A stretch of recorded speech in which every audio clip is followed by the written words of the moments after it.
This is the Patriots Catch-22 podcast with Evan Lazar and Alex Barth. I'm Evan Lazar. Evan Lazar. Hello, everybody. Nailed it. Joined as always by our Barth. That's a fit. That's a match. No risk it, no biscuit.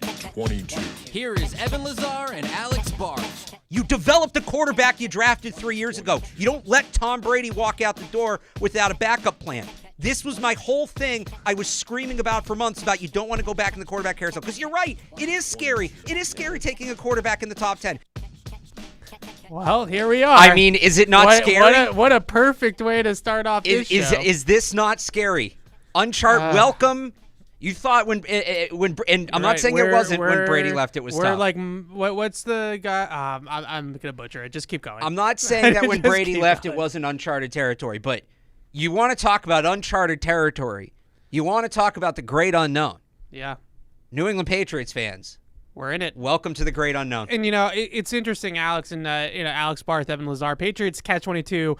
Nothing to talk about today, Alex. Absolutely nothing for us to fill these next couple hours with. No, what are we going to do? We're going to do 3 up, 3 down for the season. We're gonna talk about, the draft a little bit. I had some Jarvis Green takes I wanted to get off my chest. All right. Well, obviously, unless you live under a rock like Patrick Starr, I will tell you all right now that the Patriots and Bill Belichick have agreed to part ways. No, wait. Hang on. Speaking of, can I just share this email I got from a sports reader earlier because it kind of ties into that?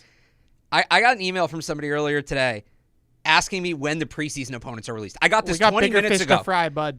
Who says Patriots fans aren't still bought in? Who says Patriots fans aren't still committed? I don't think that guy knows. So the Patriots, easiest way to say this, Bill Belichick is no longer the head coach of your New England Patriots. That's just the bottom line. He is no longer the head coach of your New England Patriots. And as Alex just said, off the top of the show, the open of the show, Alex, is kind of why he's no longer the head coach of the New England Patriots. But Alex and I were both down here today for the noontime press conference that had both Robert Kraft and Bill Belichick give statements, no questions, but statements to the media here at Gillette Stadium about this decision to mutually part ways. And then also the Q&A with Mr. Kraft later in the day, talking about the future a little bit and talking about the decision to move on from Bill Belichick. So we consumed it all, Alex, and now we're here to talk about it with the people. We are going to talk candidates a little bit. We will talk about structure, power structure for the Patriots going forward a little bit, and that's where we can get into how our reactions to today. But I want to start with this. As two people that are obsessed with the football of all of this and what this means for the football team. And I don't want to undersell because I don't think you can overstate how much Bill Belichick drove the bus on football operations in New England. We are talking about the guy, and Mr. Kraft said it this afternoon, that made every single football decision. The draft answered to him. Free agency answered to him. The coaching staff answered to him. Yeah. The players answered to him. This was the Patriots football emperor. He's the czar. He did everything here in New England. And Greg Bedard asked Mr. Kraft a question about what went wrong. And from a football perspective, why did the team fall short? And I thought that Robert had a really candid answer when he said that I probably am not qualified to tell you, right? Because I'm not a football coach. I'm not a general manager. I don't know the X's and O's well enough. I don't know the personnel well enough to sit here and tell you that I think that we went wrong because of X, Y, and Z. He actually, I think it was kind of a joke, but he said that Bedard probably is more qualified. Which I think that clip is going to get a ton of play by my employer. I am sure it will, forever. But the point that I'm getting at by bringing all this up is that I don't want to lose sight of the fact that the Patriots are replacing more than a head coach. Yeah, here. This is not a 1-for-1, and I wrote that this morning. This is not. I wrote the list of head coaching candidates this morning, and the plan was to write the GM candidates, and then, here it is 6 hours later, we've done all of this. And even on top of that, there may be more people, because you're talking about somebody who was, the chief architect of the defense and all of that.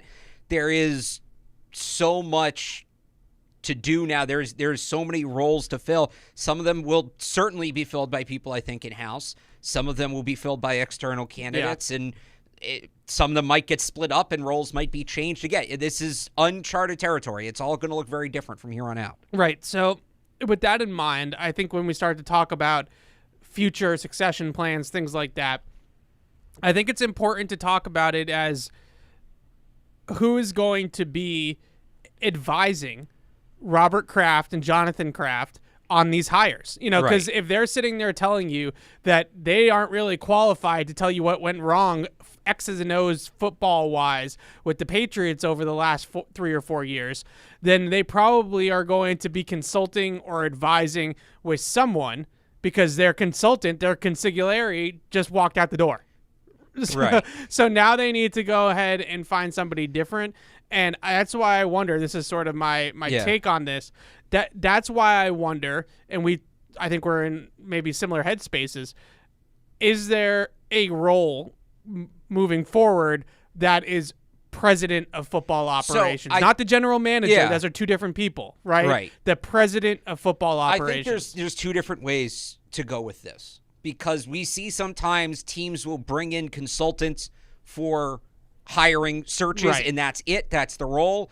And then there's the role you're describing, which is basically like somebody who is who's above the GM who runs the whole football operation.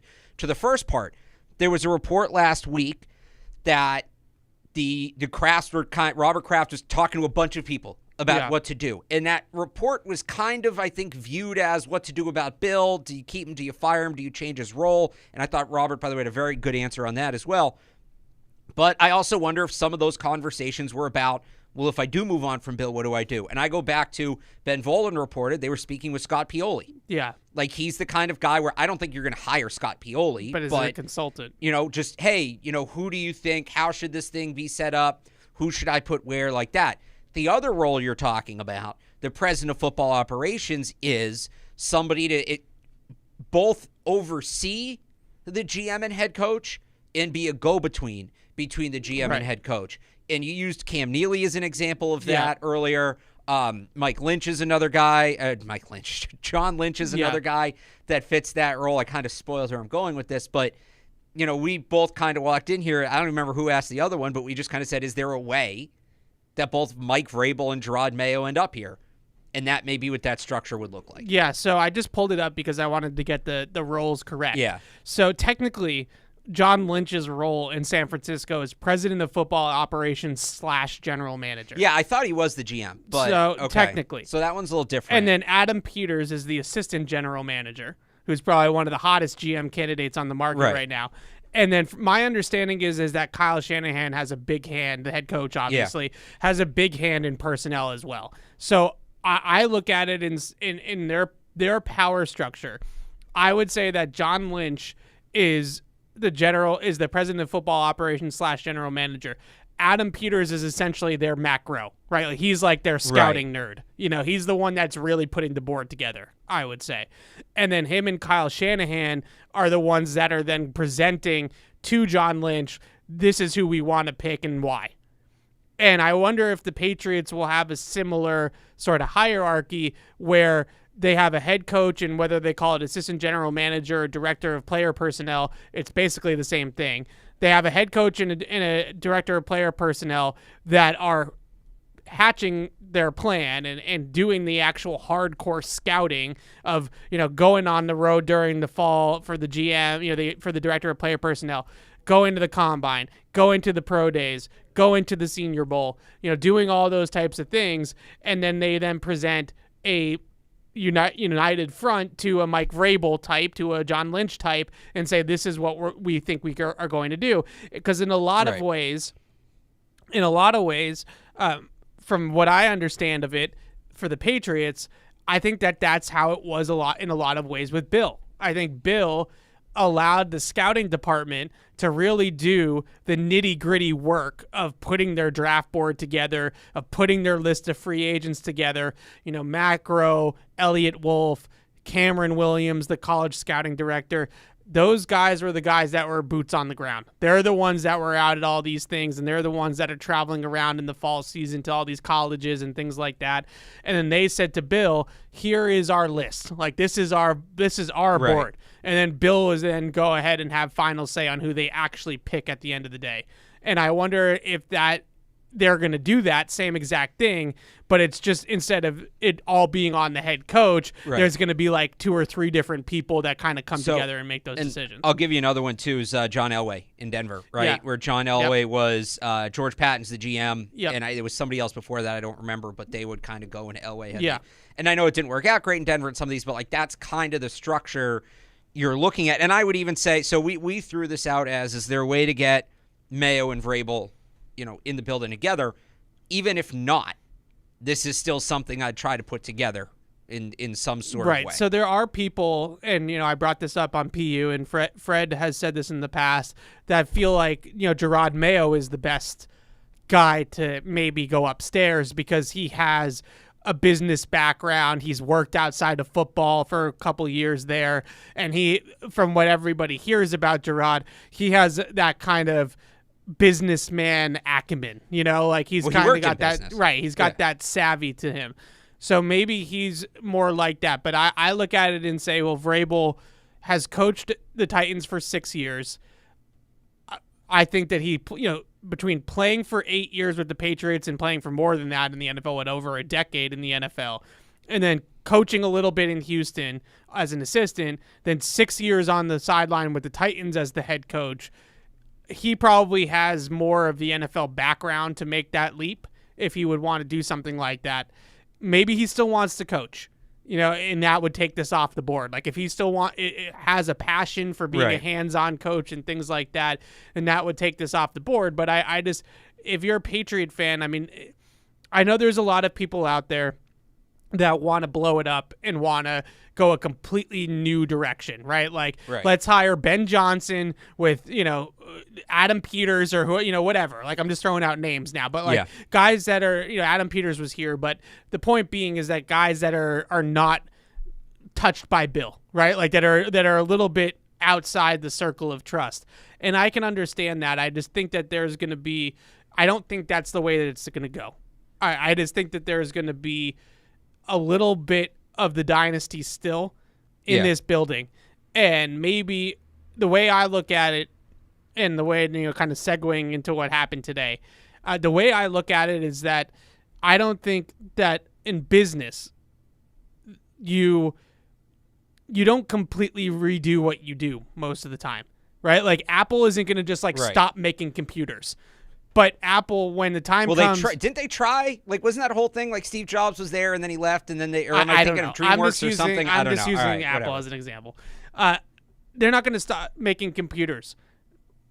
But do they have to evolve with the times of computers, right? Like, when computers start going 3D and all this crazy stuff, like, they're going to have to keep up with the technology. And in my mind, I think what's going to end up happening here in New England is that they're just going to try to modernize the foundation that Bill laid over the last 24 years and just update it and bring it to the year 2024. And maybe it was just lip service, maybe it was just for appearances, but today, Bill and Robert stood up there and they said that this was a mutual decision to amicably part ways. I think that's the exact quote from Robert Kraft. I look at it and say that I actually believe that they sat down the last couple of days and said to themselves, this is what needs to happen for the Patriots to get back to a playoff caliber team. Steps 1, 2, 3, 4, 5, right? Right. And I think they looked at it and they said, Bill is just at this stage of his career, at 71 years old, 24 years into this, it's not necessarily that Bill doesn't have the football chops to make the right picks and put the right people in charge and do all that kind of stuff. I think it's more just the time frame is not there for him anymore here. Right. Where I think that in 2021, they said they still have Bill, and so we're going to try to just reset this quickly. And now I think they're looking at it and saying, this is going to be a longer thing, and it's going to probably be 3 or 4 years before, if it all goes well, right, that the Patriots are truly back in contention. And at that point, Bill, you're going to be 74, 75 years old. Well, and I think this is interesting. So Nick Saban actually just spoke. I think this is with ESPN. I don't know if we'll have time to get into Saban today, but if we do. He spoke. Yeah, it's on ESPN. And he said part of his reason to retire, quote, "My age started becoming a little bit of an issue recruiting and hiring coaches. People wanted assurances I would be here for years, and it got harder and harder to be honest about it. Last season was grueling. It was a real grind." To your point, you need to be sure. And one more thing on this. Bill was entering the final year of his contract. Yeah. He one way or the other, he wasn't going to be a lame duck coach. Right. If they brought him back, they were going to extend him. Was he bought in for the 3 to 4 year window? Or was it, hey, yeah, I need 1 to 2 more years, get the record, and then I'm done? If that was the case, that's another reason where, to your point, it's going to take them a little bit of time here to get this thing going. It's just different timelines. Right. And I think that's what I think it was the final nail. I don't think the final nail in the Bill Belichick era was necessarily that that Robert Kraft and Jonathan Kraft lost faith in Bill Belichick, the football mind. Right. I think what the final nail was that they recognized what we did in 2021 was not sustainable for the long term. If we want to build this in the long term like we did in 2000, then we're going to have to start from scratch, and we're going to have to pick players at the top of the draft and get people in here that are going to be here for the long haul. Right. And that would just, no matter what happened, like whether it was successful or not, Bill was not going to be here for the long haul. He's just too old. He's just not going to be here for another decade. So I believe that both sides saw that, and both sides understood that this timeline, like you said, just didn't really match up. What did you think of today? What was your reaction to, I think, a couple words that we used on PU that I thought were really fitting? One was almost eerie, right? Very eerie today. Yeah, that it ended. And the other one for Bill and specifically was vulnerability, which I thought that on Monday at his end of year press conference, and then today, I thought were 2 times where I really saw Bill admit that he's not perfect. Almost admit to his own mortality, right? I'm not a god. I don't know all know. I'm not all knowing. And I thought it was a perfect end if it had to end this way. So, I mean, you kind of knew there was a good chance it was going to happen. We didn't know for sure, but it felt like there was a real chance it was going to happen. I was still surprised this morning. I was still surprised when I saw it. It caught me off guard more than I thought it would. Yeah, coming down here is just weird. Seeing, walking in the media room, and there's all those people in there, and everybody's in suits. Normally there's only a couple people, right, wearing a suit. And just the hushed tones of it all, it felt, it was eerie, it was surreal. Yeah. And, we go into that room where we've heard Bill address the team so many times, and he gets up to the podium, good morning. Yeah. And it felt very normal, and then about halfway through, it hits me this is the last time he's going to do this. Yeah. And that was wild. I will say, this is going to be a great trivia question in a couple years. Who is the only player Bill Belichick mentioned by name in his Patriots exit press conference? He mentioned a player by name? He mentioned one player by name. It was right at the beginning. Who was it? Tim Tebow.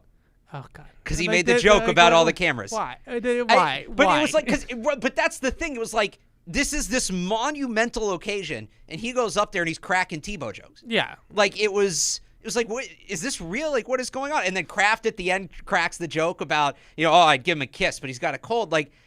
They felt very at peace with it. To your point about vulnerability, they both felt very at peace with the decision. Yeah. I think that there'd been this narrative, kind of to your point, that, Bill saying he's still under contract and it's really going to be a firing, even if it's not presented as that. It did not feel that way. And we both know these two guys know how to spin a narrative, and maybe they went up there and put on one hell of a show.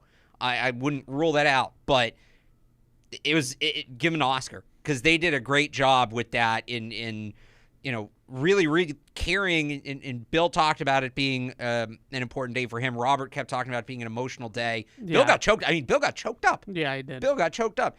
I thought they did a fantastic job with the They didn't fight the emotions of the day. They know it's an emotional day for them, and I think there's an understanding that it's an emotional day for a lot of other people, especially fans, and I think that they did a very good job in honoring that. Bill even thanked the media, which I'm sure a lot of people rolled their eyes at, and who knows how genuine that was. But not only did he thank them, he said he respects them. Yeah, so maybe some of them. I think, yeah, I agree with everything that you said, and it was an emotional day. We had a lot of callers, a lot of emailers, Alex, last couple of hours that said that they cried. I've definitely heard that. Whether you cried or not doesn't matter. Like, it was an emotional day for everybody. I got a little emotional. I'm not a crier, but I got a little emotional. Here's me. I'm numb to these things. I know you're a robot. Yeah, but I will say that it took, and you texted me this, it took a while to sink in that this is what this was. And like I said, like being in the media room, hearing him address the team, I did at one point, I was writing something and I wrote the words former head under the context page, which is Patriots owner Robert Kraft and I started writing head coach. Yeah. And I had to go back. I was like, Patriots owner Robert Kraft and now former head coach Bill Belichick. And that was weird. That, like, it felt dirty. It is writing weird. That. It is and weird. I honestly, I put the now because I was like, and former head coach Bill Belichick felt too strong. Like, now former made it feel like it was still a little bit in transaction. But weird day, but I thought Robert handled it well. I thought Bill handled it well. And credit to the Patriots PR staff and the social media team and all you got. Like, I thought the organization handled it well. And Robert even saying, we're not really going to do anything over the top to honor him until he's done coaching. Correct. Yeah. It would be super weird to do that. And then, the next day he goes and signs wherever. So I thought, obviously, there was some planning that went into it, but I think a day like this just kind of, you go off the cuff to a certain extent. Yeah. And I thought they all handled it very well. Yeah, I agree, and it's an interesting situation because, we were talking as we were walking down here, and, when I got hired to work here with the Patriots, I talked to Deuce, my fearless leader, about it, this being a long-term gig for me, right? Like, I'm a lifer. Like, I grew up 20 minutes from here. I'm a Patriots lifer. I hope to be here for the next 20. The point being, though, I never could have imagined in a million years that I'd be 2 years into working for Patriots.com and Bill Belichick would already be gone. Like, that is part of it. I didn't know. Like, you don't know, but you don't think about it. Like, and I really figured that I would, at least for the first couple, 3, 4, 5 years, like, Bill would be the coach. And I think in a dream world, Bill would have been the coach until the Shula record. Yeah. He would have passed the torch to Gerard Mayo, who would have a couple more years on the staff to, like, get ready for this. And because this happened, this was expedited, I think, by a year or two for everybody. That's why I am starting to come around to Mike Vrabel being the next coach of the Patriots, because he has the coaching experience in the NFL to pass that torch. Right. I think that for Gerard's sake, as much as he might feel like he was stepped over by Vrabel or whatever, I think for Gerard's sake, handing Gerard this rebuild project with zero head coaching experience, really never been an actual defensive coordinator before, I think it's a big, big ask. Now, if he does it with Mike Vrabel upstairs or somebody else upstairs that has been a head coach that can relate to that, then maybe it's a little bit different. But to pair Gerard Mayo with, like, a true general manager, personnel guy, and then ask Gerard Mayo to, like, segue the Patriots out of the Bill Belichick era, I think is a really, really big ask, whereas Vrabel has the experience, and he also is so comfortable in his own skin. Yeah, Vrabel's not going to back down from the... And I'm not saying Gerard is either, but, like, we've seen Vrabel run an organization before. Yeah, so that's where I'm at. But yeah, today was a crazy day, a weird day. All of those things can be true. A couple more things just about what was said. Robert Kraft did say that they're going to move quickly on next steps, general manager, head coaching, hiring, things like that. And the other thing that I thought was interesting, not that it's surprising because I think we knew this, but he had multiple hints at the fact that Bill's not done coaching. So clearly Bill and him talked about Bill going someplace else and coaching someplace else. So that'll be a really interesting thing to monitor as well. As a Patriots fan, it kind of makes me a little bit sick, just like Brady going to Tampa Bay. But in general, Bill Belichick is we are going to see an Adam Schefter tweet at some point in the next couple of days that says Bill Belichick is interviewing with the Atlanta Falcons. That's just going to happen. Right. Now, if I'm Bill, and not that he's asking me, but if I'm Bill, I'm waiting at least until after Wild Card Weekend, because if Dallas, Philly, even Buffalo, if one of those teams ends up firing their head coach because they're one and done in the playoffs, those situations are so much better than going and trying to coach the Atlanta Falcons, right? I don't think the Atlanta Falcons is that bad. Of all the options now, it's probably the best fit for him. Because adding the quarterback's obviously a big the step, Chargers is the best fit for them. Is he going to have the freedom there to bring in the people he wants to bring in and, expand that staff and why wouldn't make some of the roster changes because they don't spend any money? Frankly, Dallas doesn't spend that much money on their coaching staff either. That's true. Other interesting thing. Yeah. Do you notice some of the people in the room today? So I saw Josh McDaniels was in there. So Josh McDaniels was in there, which I think McDaniels has been around a little bit this week. He was obviously at the game on Sunday. And DeMarcus Covington was spotted. Yeah. Mike Pellegrino was spotted. I think the other interesting angle about all of this is that unless it's Gerard and Gerard retains some of the defensive coaches, there's a very, very real chance that this is an entirely new coaching staff come next year. We've talked about this. Keeping continuity on the defensive side of the ball is important. Covington's the one I wonder if it's be the DC here under Mayo or Vrabel, or be the DC wherever Bill is. What's a better job? Yeah, well, I just think it's interesting because in a lot of ways, for the most part, not always, but for the most part, it's the head coach's staff. Right. And those are Bill's guys. Those aren't the Patriots people. That's Bill Belichick's guys are Mike Pellegrino, DeMarcus Covington. Obviously, his sons are his guys. Yeah. Even off some of the guys, Vinny, Troy Brown, that's Bill Belichick's staff. And most of the time, when a head coach picks up and moves on to someplace else, he takes 99% of the staffers with him.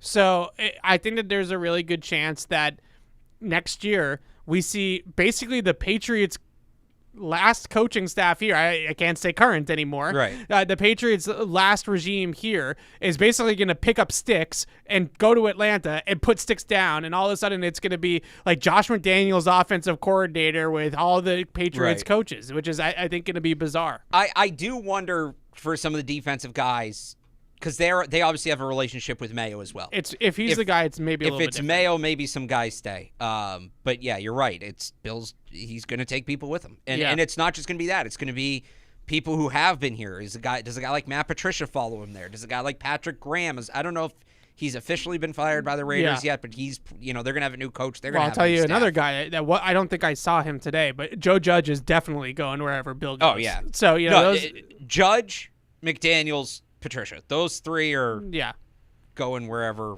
Bill ends up. Yeah, Cam Accord maybe. Yeah. Yeah, it's interesting how this is all going to go down. It's exciting. It's a little scary. Personally, it's a little scary because we've developed relationships with a lot of these assistant coaches over the years. We've been talking to the same guys over and over again, and now you're just going to have a whole new, whole different set of people probably looking back at you on those Zoom calls when we have assistant coaches availabilities and things like that. It'll be a different world. I want to talk a little bit about more about the succession plans, replacements, things like that. But let's get to the phones, and you can call in at 855-PATS-500. Tim is in Boston. He's been hanging on for a while. What's up, Tim? Hey, guys. How we doing? Good. Hey. How are you?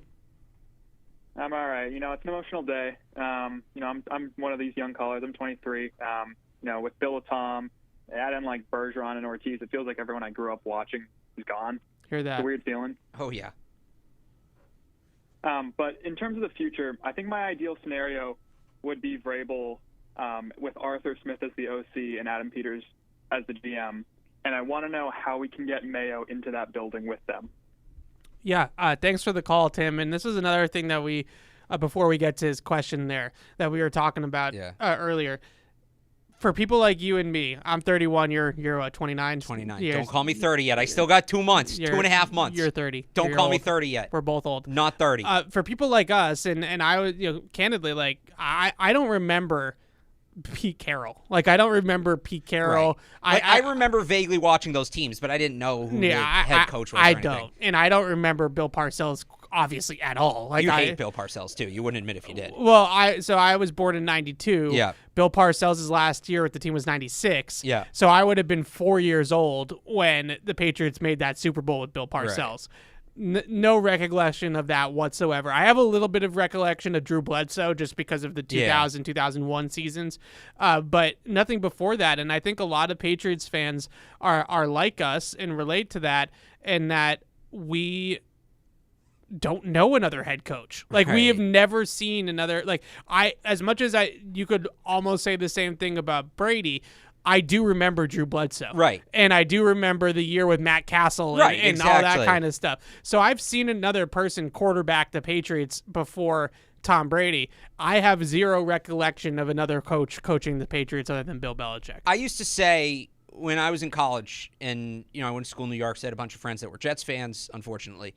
And it was crazy watching them go through quarterback after quarterback every year, and they talk about, Chad Pennington or Vinny Testaverde about, like, the quarterbacks from their childhood. Yeah. Right?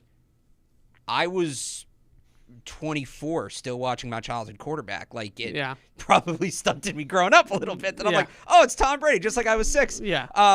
There's an element of that with Bill Belichick, too. And I think the other thing with Bill is we watched Brady, and obviously we very much enjoyed watching Tom Brady, and there were things you learned from him. But I remember when John Madden died last year, there was a lot of talk, and it was true, about how an entire generation of football fans learned football from John Madden, from listening to him, on Sunday night, Monday Night Football, on listening to him in the Madden video game, right? You do Ask Madden, he'd tell you to run the play.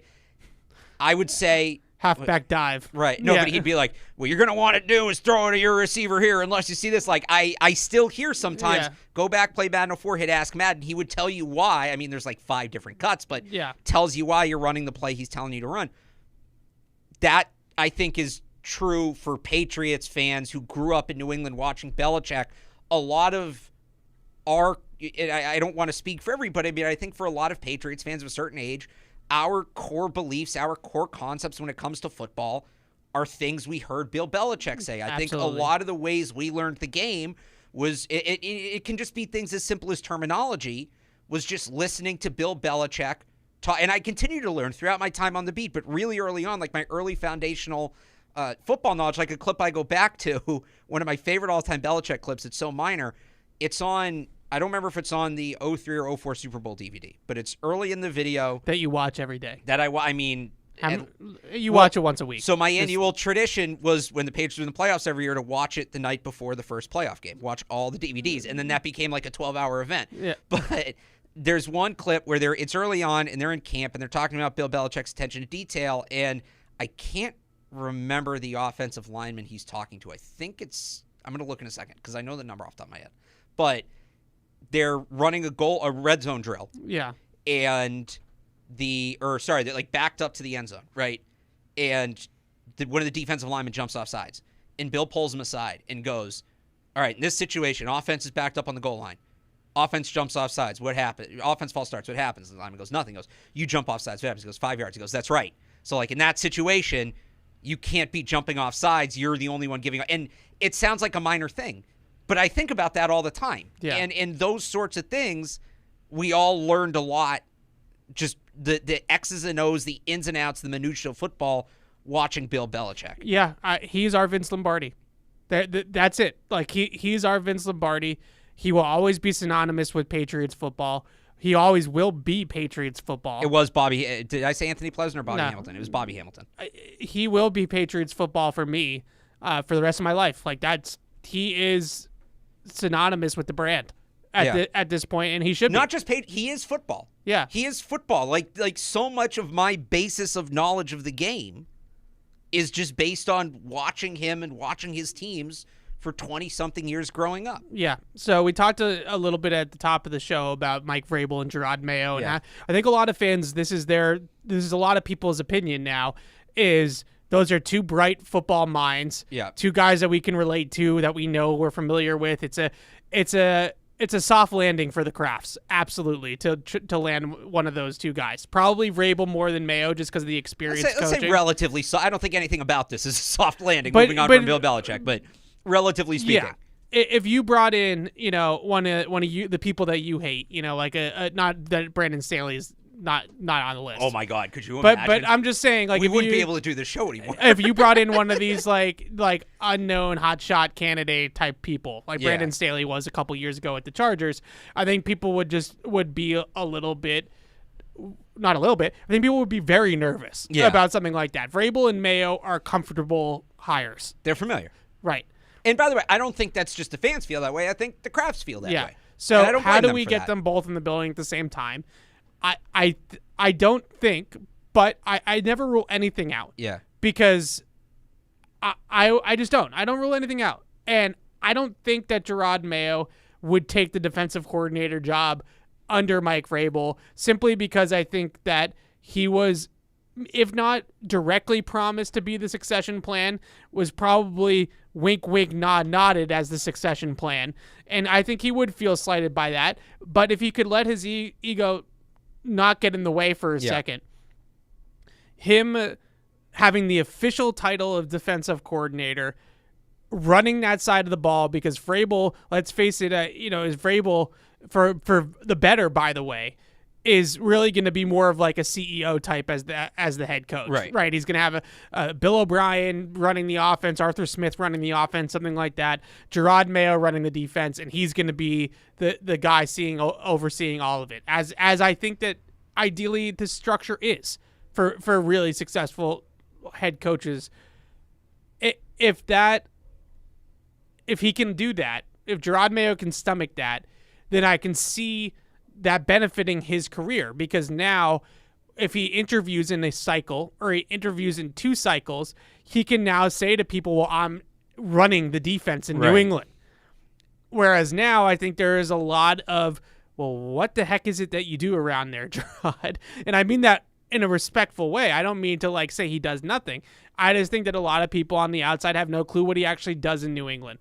And I think that would help his resume if he's not going to get a real shot as a defensive coordinator, or as a head coach someplace else this cycle. I think it would really help his resume to serve as a defensive coordinator under somebody. And at that point, why not just stay here and do it under Vrabel, right? Right. With that being said, I understand the other side of it, and I think it goes back to what we said at the beginning of the show. Is there a way that one of them, probably Vrabel, but maybe Mayo would be open to this too, one of them kicks upstairs and is the president of football operations of the New England Patriots, and one of them is the head coach? And I look at it, and it's not a perfect comparison, but the one comparison, we said Cam Neely and the Bruins earlier. Yeah. I also think that there's some parallels here with the Celtics, because with the Celtics, Brad Stevens is obviously the president of basketball operations, and they have a young head coach in Joe Mazzulla, who frankly probably wasn't ready for the job, right?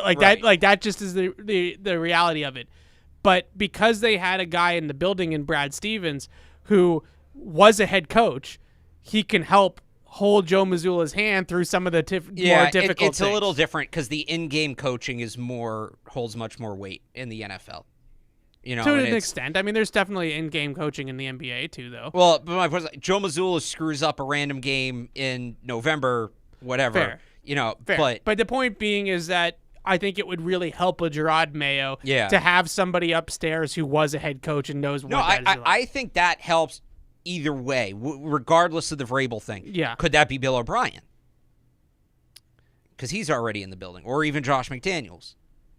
In terms of him so Bill O'Brien it would be running the offense, right? Like, you're not making Bill O'Brien personnel. No. But I'm saying there needs to be you want an experienced head coach working with Mayo, and if it's not my point is, even if it's not Vrabel upstairs, like that, on its own, that Sure. conversation of getting a veteran coach in the building matters. Yeah, and I think that maybe Bill O'Brien is the guy that you're describing because to stick with football and not keep crossing sports. Like the Rams, for example, in the beginning of Sean McVay's tenure in Los Angeles, had Wade Phillips as their defensive coordinator. Right. So Sean McVay didn't touch the defense. That Wade Phillips was the head coach of the defense. Right. And here it would be Bill O'Brien being the head coach of the offense, Gerard running the defense, and that would be, Gerard, in other words, would not have to be wearing all the hats. Right. He would only be wearing some of the hats of being the head coach. Maybe that's possible. And I think that they do have an experienced coordinator like Bill O'Brien already in-house and under contract that fits that mold of what you're describing. So to the other part from the caller. Yeah. Here's what's interesting. Can we move to Vrabel, or do you have any more scenarios where it's Mayo as that coach? No, you can move to Vrabel. Does Bill O'Brien work for Mike Vrabel? Remember, Vrabel worked for him. Yeah, that would be in Houston. A little bit role reversal. I don't know. It must have happened at some point. Yeah. Where a head coach had a guy work for him, and then later that coach works for, you get what I'm saying? But does bringing Vrabel back mean O'Brien's out? I don't necessarily think so, but I think the reason is that to be honest, after the season that the Patriots offense just had, how many opportunities does Bill O'Brien have? Look, right I'm now? good either way. I'm good either. So it was basically just to set up, because the big question with both of these guys, we know the Patriots defense is talented. Yeah. We know Gerard Mayo and Mike Vrabel are both good defensive coaches. Yeah. Probably going to keep some continuity. You have a pretty good idea of what the defense is going to look like. The offense, there's no way of knowing really what Gerard Mayo's offensive philosophies are. Yeah. For us. I mean, he'll be asked about it, I would hope. Yeah. Mike Vrabel, we probably don't know, but we have a little bit to go on, which is the offense that was being run under him in Tennessee. He was the head coach. He clearly signed off on it. His first hire was... some of it. Well, I'm saying the scheme. Yeah, he wanted to keep A.J. Brown. That's been pretty well documented. Yeah. But his first hire, Matt LaFleur, that's a pure Shanahan guy. So is Arthur Smith for the most part. So I can't get a grasp on what Arthur Smith's offense is. He's other a West than Coast Derrick guy. Henry. He's a West Coast guy. Okay, but but he is Shanahan. Yep. How would you feel about, because I've seen mixed... So LaFleur, if I remember correctly, yeah, I think it was in Tennessee, but it might have been someplace else because Vrabel wasn't there for all that long. LaFleur was only with him for 1 year. Right, but excuse me, Arthur Smith. Oh yeah, Arthur Smith was a tight ends coach first, and that's a common track. Sean McVay was also a tight ends coach. But my point is that Arthur Smith was in the Shanahan tree. Arthur Smith is a Shanahan. So what was Tennessee running before Vrabel? Oh God, now we're going because he was there. He was there going back to 2011. Vrabel? No, Smith. Oh, I would have to go back and look at who their coaches were at that point. I meant to look this up earlier. Hang on, I'll tell you, because in theory, Smith was only under a Shanahan guy for a year. Terry Robisky. Yeah, the name doesn't sound familiar. Jason Michael. These were offensive coordinators for the Titans? Yeah, Dowell Loggins. Yeah, so... and Chris Palmer. Okay. Those were the OCs he worked for before... I honestly am not very familiar with any of those people's lineages, yeah. But I do know that Arthur Smith ran a very similar system to what LaFleur was trying to do, and then also ran that same system with Falcons. Atlanta, yeah. So it's just more of a power-based Shanahan thing. It's Shanahan. Okay. The difference is it Shanahan or is it McVay?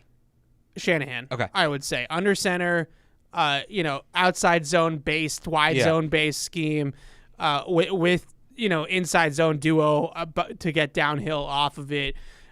I think the one thing about Vrabel that he gets talked about a lot, and we've talked about it on PU, that he's still cut from the same cloth as Bill, where he wants to win games 17-14. He wants to build tough football teams. He wants to run the ball, play good defense, all those things that have, I think, caught up to Bill a little bit. Are we entirely sure that that's what he really wanted to do? or when he got to Tennessee, he just had Derrick Henry, who was the best running back in football, and he just said, well, this is our best player on offense, Right. so the best thing for us to do is to build an under center, play action, run heavy offense because we have Derrick Henry. Like, if he had inherited a team, my point is like, if he had inherited a team that had a roster like the Kansas City Chiefs, and you had Patrick Mahomes, is Mike Vrabel going to still throw the ball 20 times a game? That's what he did then. What I would say is, and I noticed, by the way, in the last show, I say too much. What I would say, and my point, if you want to play along, maybe have a beverage, on Vrabel's offense, yes, maybe that's why when he got to Tennessee, he said, all right, it's already well, we don't know that. Who was it before LaFleur? We just looked. Terry Robisky. So we don't know. Maybe he made a point to hire LaFleur. All right. It worked for him in Tennessee. He ran that offense. His team ran that offense, and it worked. So maybe at this point now he goes, hey, I know this is what works, so this is what I'm going to bring with me. Even if he wouldn't have had that thought when he started in Tennessee and he just went with what was there, maybe his plan is, all right, I'm going to go try to rebuild the kind of offense I had. I'm going to go try to get an A.J. Brown. I'm going to go try to get a Derrick Henry. Maybe it is Derrick Henry, as much as you're going to roll your eyes at that. I mean, a 30-year-old Derrick Henry, that's what we're doing? Well, that's a bridge guy. I would kill him for that. You know that. Okay, but you get my point, though, right? Yeah. Like, if he comes here, I'm not totally against the idea of him trying to put back in the offense he had prime years in Tennessee. Not last year, the Will Levis, whatever that mess was. I'm talking A.J. Brown, Derrick Henry, when they had Ryan Tannehill looking like a Pro Bowler. Jonnu Smith. Yeah, honestly, yes. Maybe not actually Jonnu Smith, but I said that like not as a joke. No, like Jonnu Smith was how important many times in did that we offense. talk about part of the reason Jonnu Smith didn't work here is the usage. And speaking of which, you know who had a really good year playing for Arthur Smith? Yeah, because that's in who Atlanta? he was playing for in Tennessee. Right, is Jonnu Smith. So I'm not opposed. Bring him back, Jonnu. We fixed it. We fixed the Patriots offense. Bring back one of the worst free agent signings of the last decade. Evan Lazar's answer to losing Bill Belichick is to bring back Jonnu Smith. Print it. Headline. I'm not opposed to Vrabel bringing that offense with him to New England is my point. I am, but I'm not married to the fact that that's truly how Vrabel would want to build an offense. You'd be opposed to them installing the Shanahan offense here. You'd be opposed to Arthur Smith being the OC. No, I would be opposed to them running an offense that they ran in Tennessee. I'm not saying the exact offense. It's not a scheme thing. It's a philosophy thing. I'm not saying the exact offense. I'm saying bringing Arthur Smith in and trying to recreate that with the pieces they have in place. They didn't have in Tennessee a guy like Demario Douglas. I am opposed to any and all options that makes you a run-first football team.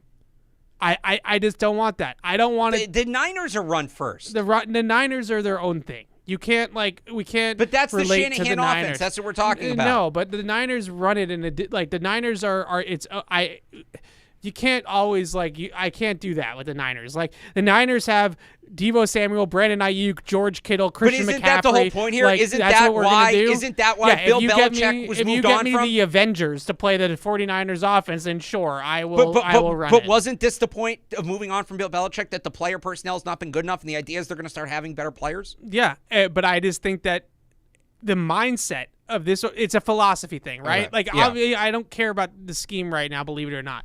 The philosophy of the Patriots organization moving forward offensively has to be what Nick Saban said 10 years ago in that coaching clinic. We need to be able to outscore teams. The reason why the Patriots are in the position that they're in is because they prioritized winning football games 17-14.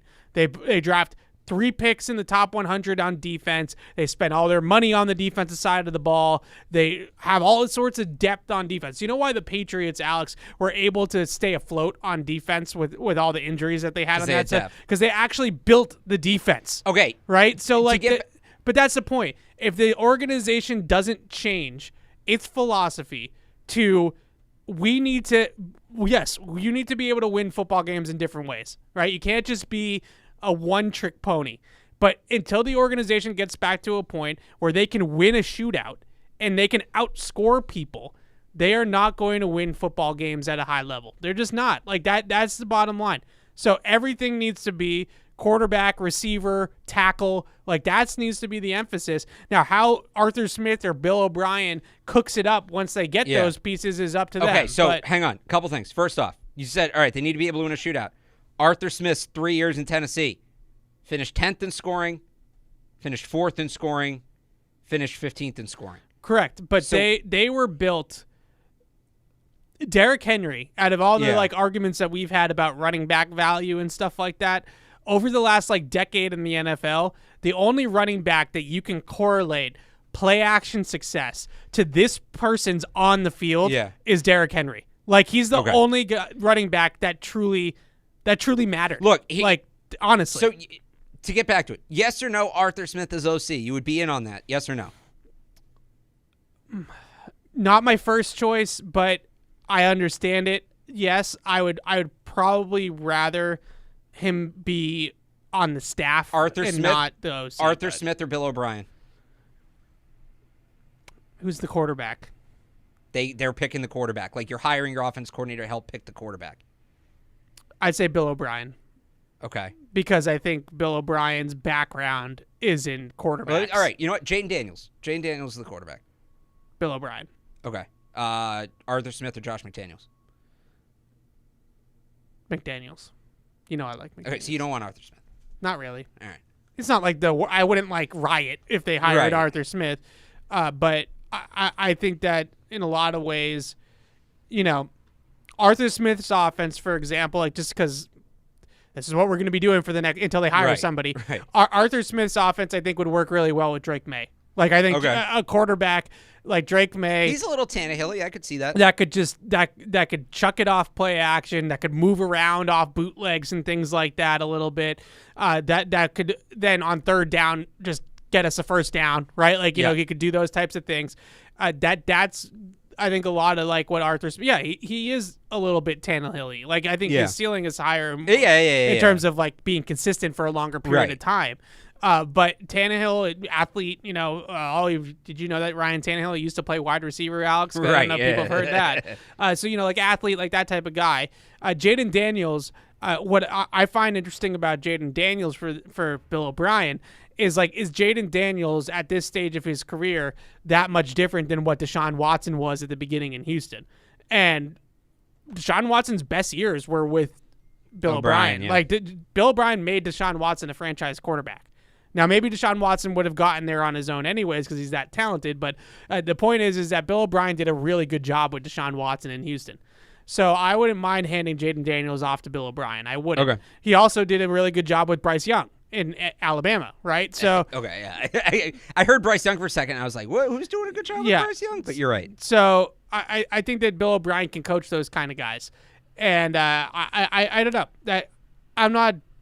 I think that Arthur Smith has some things going for him. I would love Arthur Smith on the staff. Like, if Arthur Smith was a tight ends coach or something like that on Bill O'Brien's staff, then I'll take the brain power, right? Like, I'll take a guy that's been an OC and a head coach any day of the week.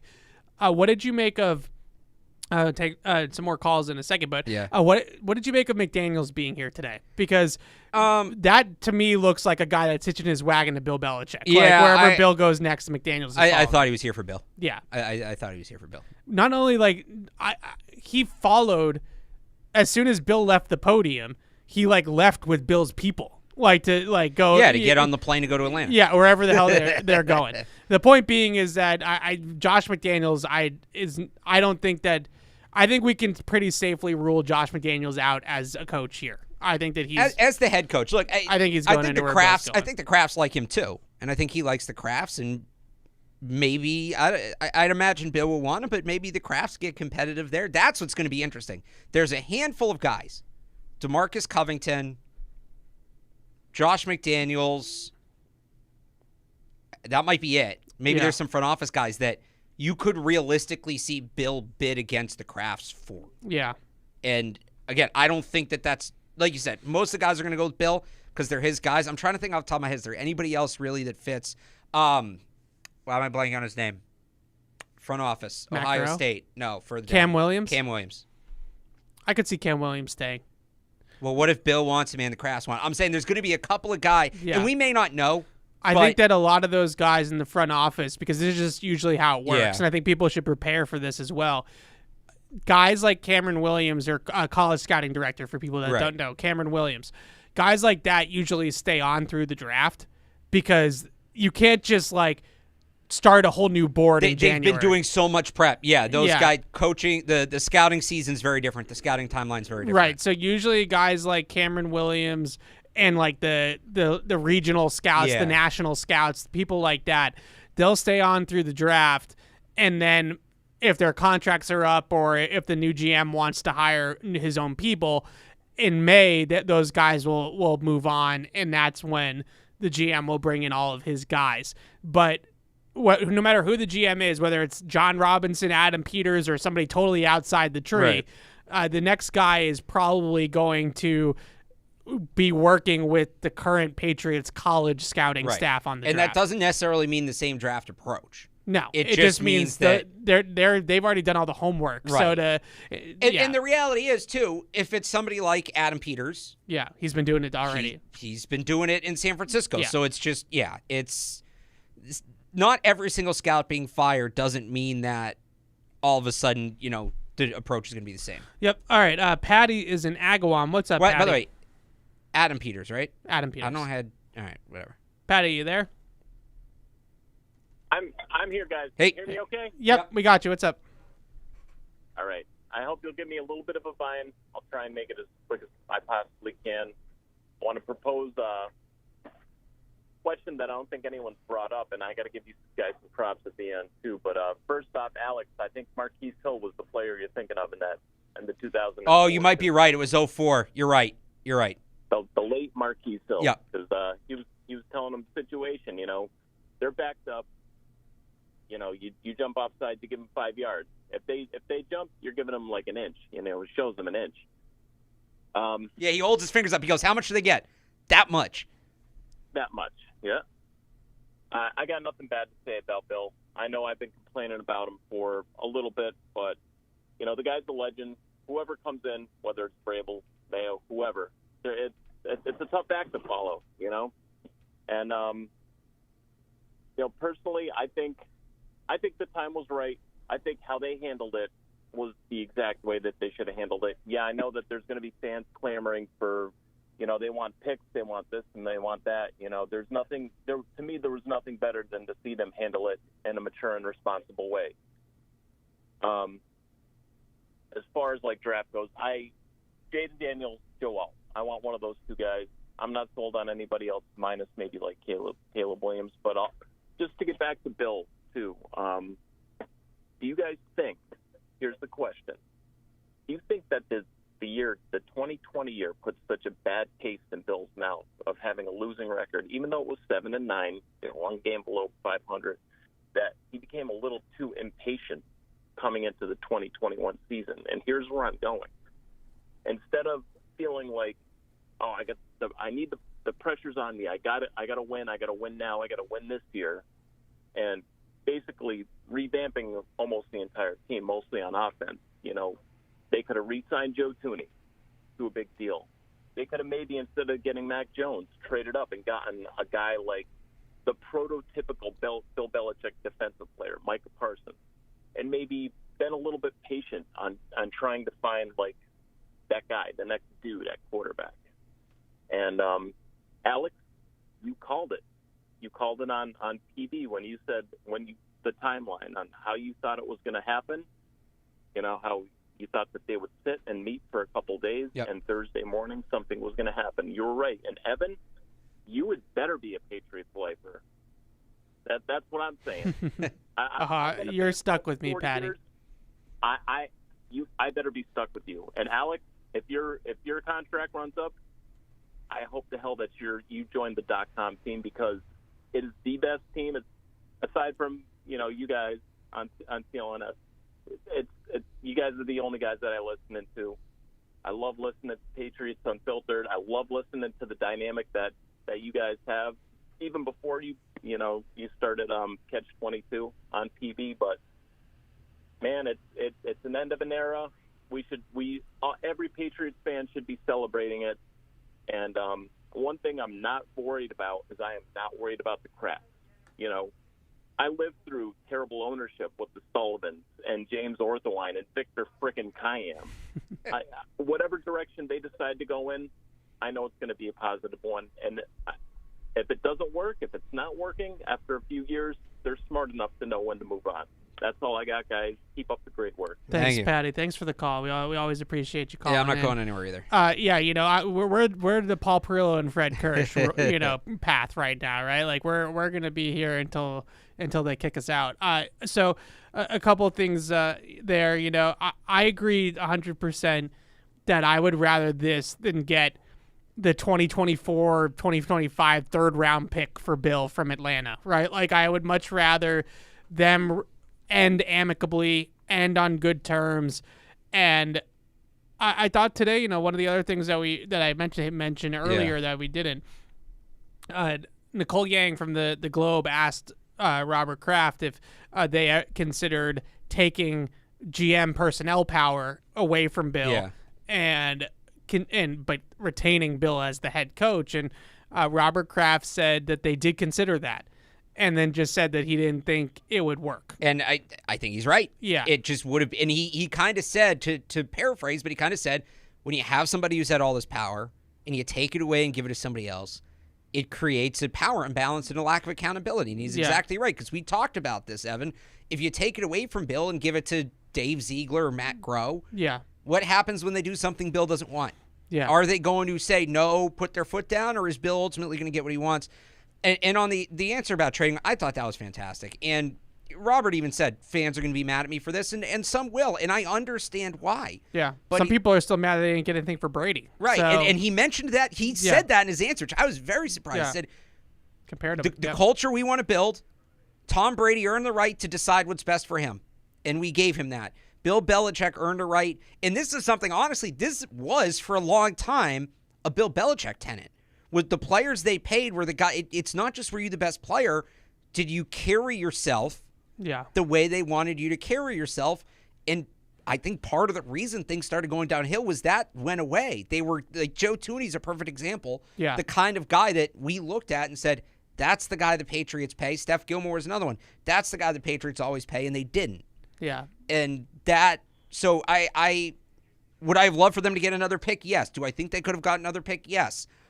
I might have done it, but I absolutely understand where Robert Kraft's coming from, and I respect it. Bill Belichick, just like Brady, as RKK said, they earned their own free agency. Right. They earned the right to be able to pick their next destination and to be able to weigh their options and look at all the options on the table and choose where they want to go next. And I will never hold that against him in either case that they did it that way. Right.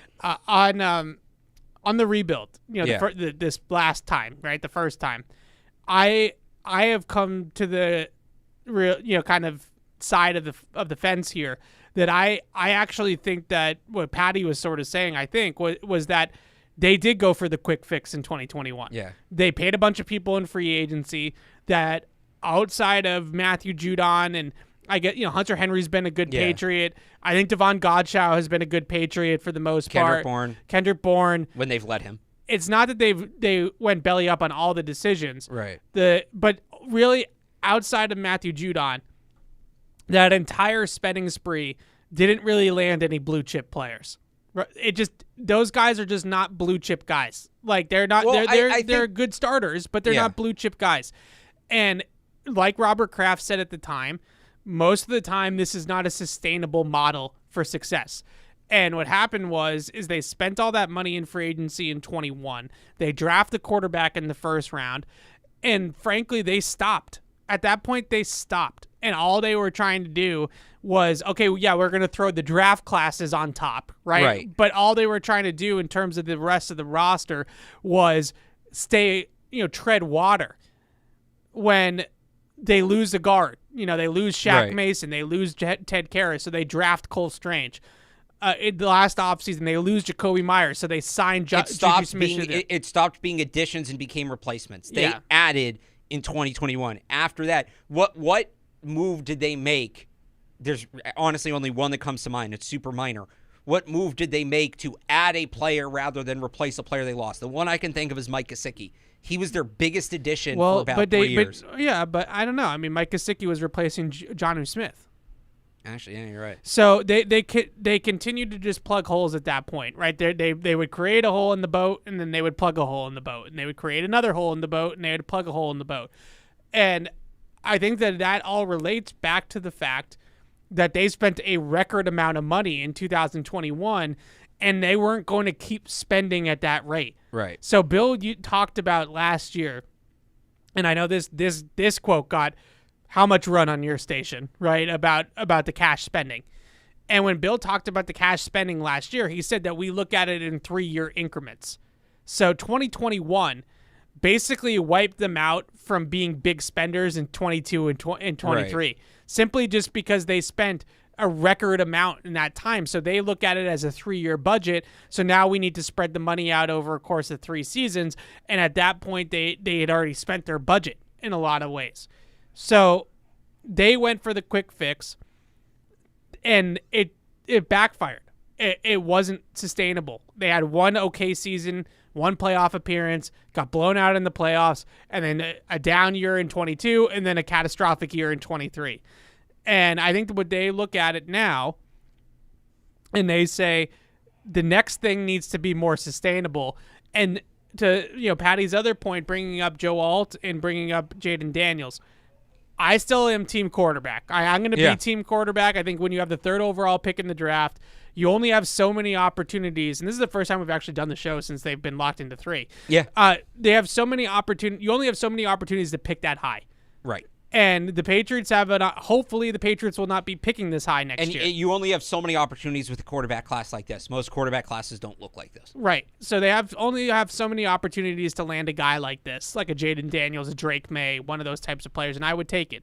With that being said, if you said to me that the best course of action is actually to just keep building the best football players possible and taking a Joe Alt or taking an Olo Fushanu, I can't get my head around the receiver. Like I can't either. The receivers to me are a luxury pick at that point in the draft for a team like the Patriots. But if you want to just say, all right, we're going to commit to the fact that this is going to be a 3-4 year rebuild. We are going to commit to the fact that Joe Alt in the first round, it probably means that we're going to be picking again in the top 10 of the draft next year. But we're going to just keep on stacking the best football players possible so that eventually we're into a sustained model. Right. Then I can sort of see that side of it. And if that's part of relates to Bill, right? Like that's not Bill's timeline. Right. So I think that's another relation to this as well. I'd still go quarterback with the 3rd overall pick. But if they went tackle and they said we're doing this because we're building the best roster possible over the next 2 or 3 years in this rebuild, I would understand that side of it. They will, no matter what, have a chance to draft one of these 3 players: Caleb Williams, Joe Alt, Jaden Daniels. Yeah, one of those 3. The other, and that's not to say they're going to have a chance at Caleb, but in the off chance that somebody else goes, or I guess Drake May's in there. I'm confused. Jaden Daniels, Joe Alt. I think you come away with either of those. Maybe Drake May if he falls. Those are your 3 options. Yep. All right, let's go back to the phone. Steve is in Denver. What's up, Steve? Can you hear me, guys? Yes. Hey. Yeah, first time, long time. Looking forward to draft season and hearing you guys debate for 4 months. Thank you. On that, 2 quick points. On that last point where you guys were talking about what to pick, I think if you look at the coaches that just got let go, including Belichick, but you can look at Vrabel, you can look at Pete Carroll. They've got no quarterback, right? A big reason is not that they didn't know how to coach; they couldn't score points. So I think you got to go quarterback. And if you do, one of the questions I have for you guys, you were talking about scheme and Arthur Smith. If you look, if I'm not mistaken, it looks like of the playoff teams, Cleveland, Houston, Miami, Green Bay, LA, Detroit, and Tampa Bay all run some version of the wide zone. And that's with quarterbacks like Baker Mayfield, Jared Goff, an aging Stafford, Jordan Love, a rookie in Houston, and the carousel that they've got now with Flacco in Cleveland. So knowing that, if you're Mayo or if you're Vrabel, and you know that your job security is based on scoring points and getting a rookie quarterback to score points for you, why wouldn't you go for some version of that scheme? Yeah, it's a good call, Steve. I mean, look, the Shanahan scheme, whatever you want to call it, the Shanahan scheme, the wide zone scheme, whatever you want to call it, there's no doubt about it that right now that is the offense in the league. And I think a big reason why it's been so successful is that it's probably, from a quarterback perspective, the easiest offense to run. Right. Because it's a very simplified, a lot of their reads are half-field bootleg, 2-receiver route reads down the field, off play action. And it's a simple scheme to operate as a quarterback. And I think that's why it's so successful. Yeah. To the caller's first point about looking, and it's really interesting, and I hadn't thought about it this way, but to the people who say you find the quarterback later in the draft. Yeah. And this kind of goes counter your point of making it easy for the quarterback, but why not make it easy for a quarterback that's, a more blue chip prospect? Just to go through the job openings as they stand right now. Washington. Yep. Ron Rivera never invested highly in a quarterback. Yeah. Never. I think Sam Howell was, a third or fourth round pick? Even later, I think. But didn't he go after Bailey Zappi? He did, you're right. Yeah. Seattle. Yeah. Never used a high investment in a quarterback. I mean, it's a little different because Pete Carroll did at one point, but in the last years. Right. Arthur Smith, you could argue, what did him in. Like, they built up a pretty solid roster, but they never, like, Desmond Ritter was never a franchise I would assume guy. that was their next move, step. but yeah. sometimes you don't get there. It's a what have you done for me lately business. Right. The Chargers, Brandon Staley's terrible. Raiders. Whoa.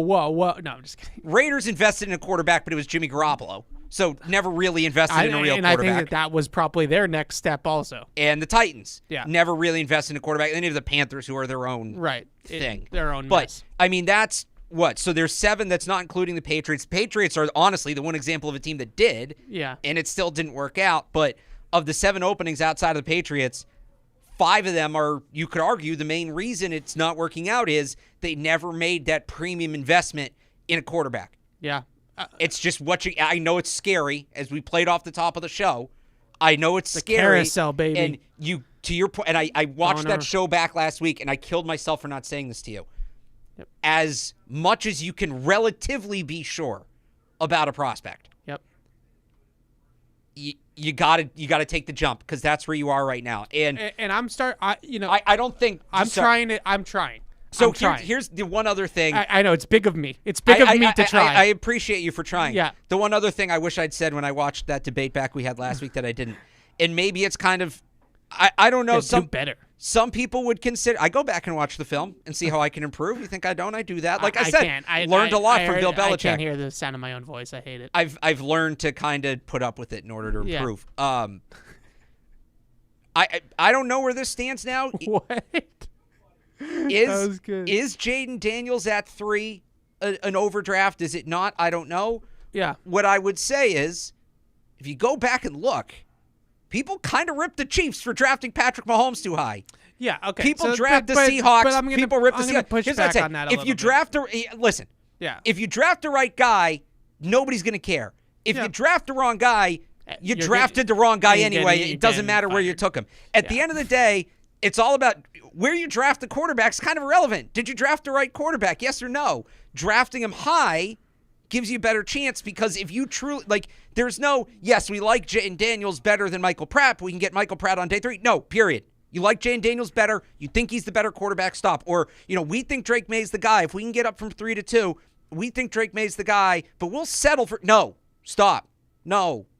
If you believe in the guy as much as you can realistically believe in a quarterback prospect, that's your guy. You don't play games with it. Have some conviction, as Fred would tell me. Basically, yeah. Okay. So, and you know what? If you don't believe in any of them, you don't believe in any of them, and then it's Joe Alt. And I find it hard to believe they won't believe in Joe Alt. I know this is Bill's day, right? But I do want to talk about this a little bit, because I am starting already, which is way ahead of schedule. Yeah. So I'm happy about that in some ways. I mean, I'm way ahead of schedule because the second half of the season meant nothing. But I am starting to kind of finalize my initial tape grades, or I don't want to call it grades, tape rankings, whatever, on these quarterbacks.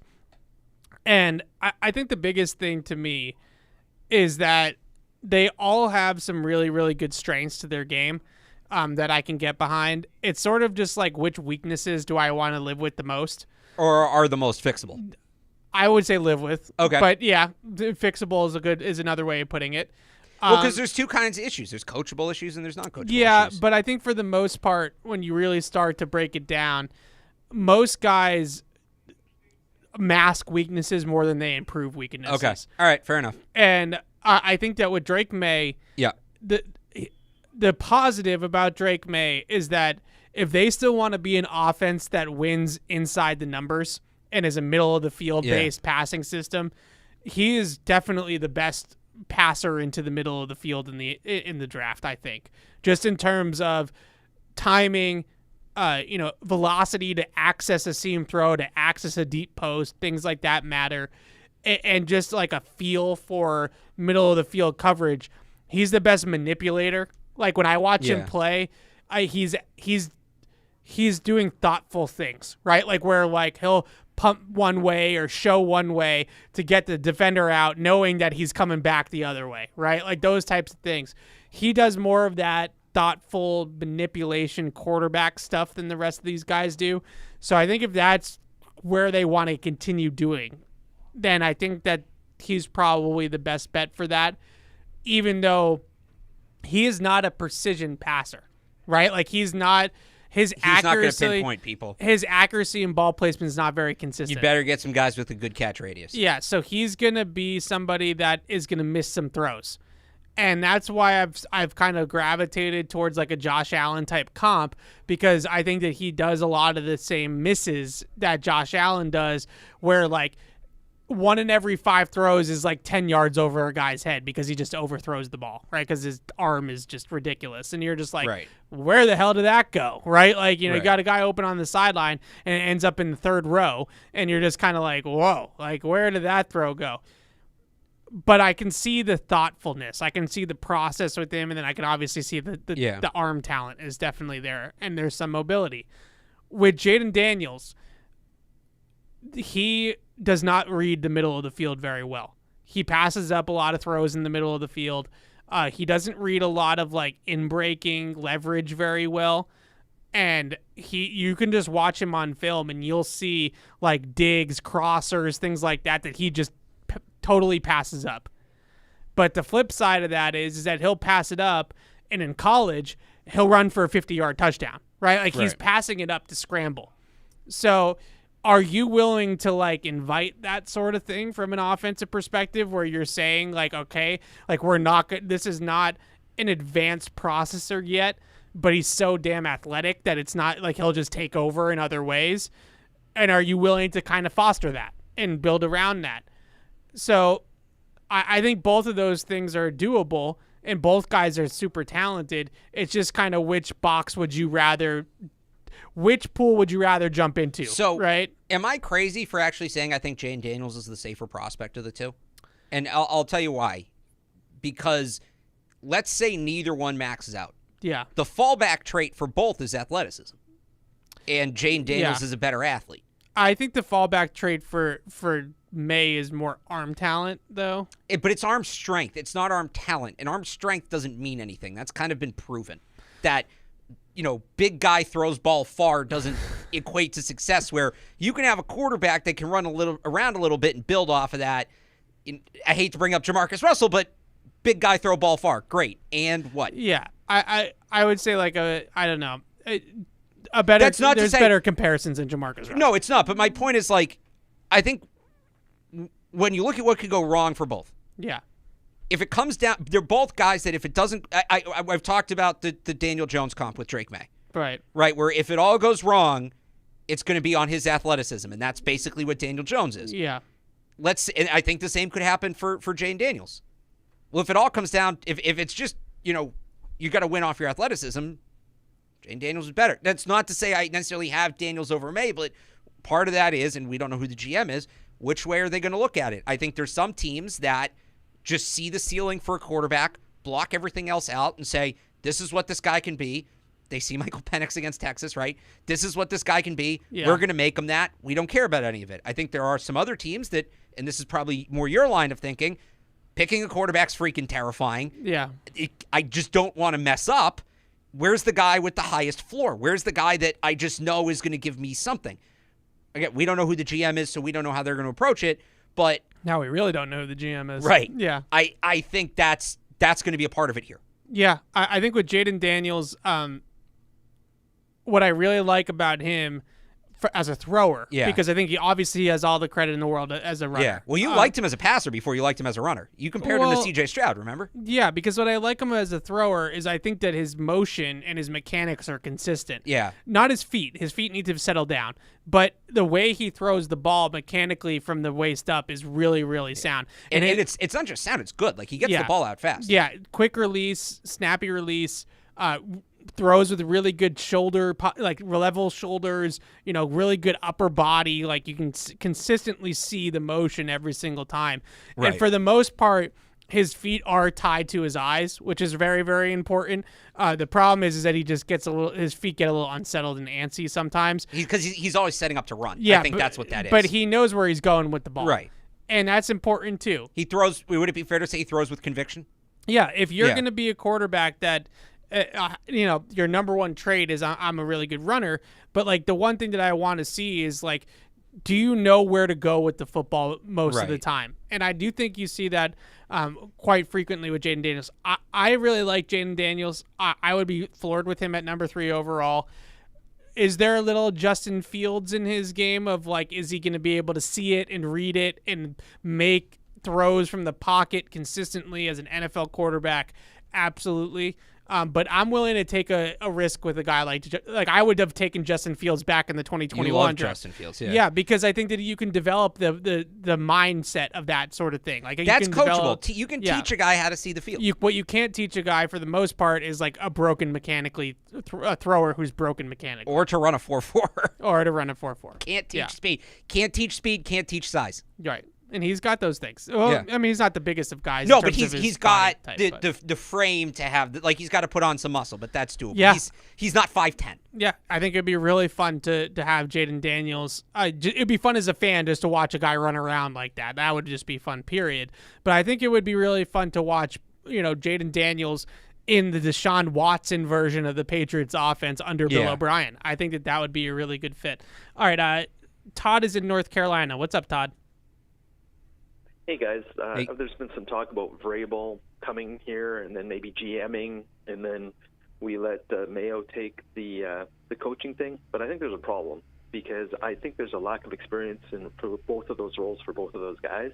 I don't think that would be a good solution because I played some fantasy football. I sucked at it until halfway through the season, and I finally figured it out. Well, that's really simple. For these guys, I know they got football background, but it's not that easy. Like, Evan, I've always been impressed with your knowledge and your ability to, see beyond what's going on the field and all the dynamics. And I just don't think either of them have the experience to do that in that particular role, right? So I cannot see that working. I just want to know what you guys think about that. Yeah. Did the caller just indirectly say you should be the coach? I think Todd said that. I think that's what he said. The people want to know if you're a player. There have been people in the YouTube chat who say you're the only in-house hire they'd accept. So not that I about the scheme, so. I'm very, very, very far away. You had that ready quick. Oh yeah, he's got a button over there for it. That was Mac Jones back in the fall saying Evan wants to be the offensive coordinator. I am very, very, very, very much not qualified for any of these jobs. If I had to pick, though, because let's just play the game. I would go personnel before I'd go head coach. Okay. 100%. No, but that's just because of the hours involved. No. I would much rather build the roster and do the draft and do all that than try to teach a freaking 3 technique how to get off a block. Like, no, thank you. All right, and I get to be Ernie Adams. Let's have DeMarcus Covington handle that. Like, I don't. We can get Taylor Kyles to be coach. Taylor Kyles a coach. I'm out on that. So to Todd's actual question, not that.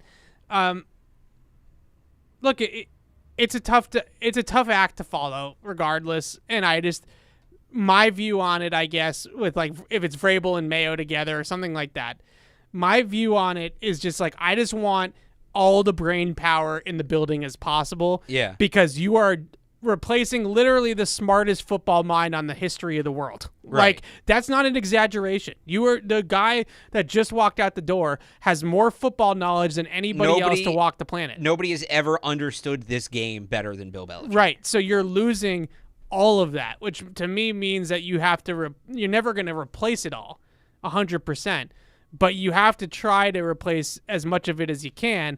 And one person is not going to come close to tipping that iceberg, right? Like, there's no way that one person is going to be able to do that.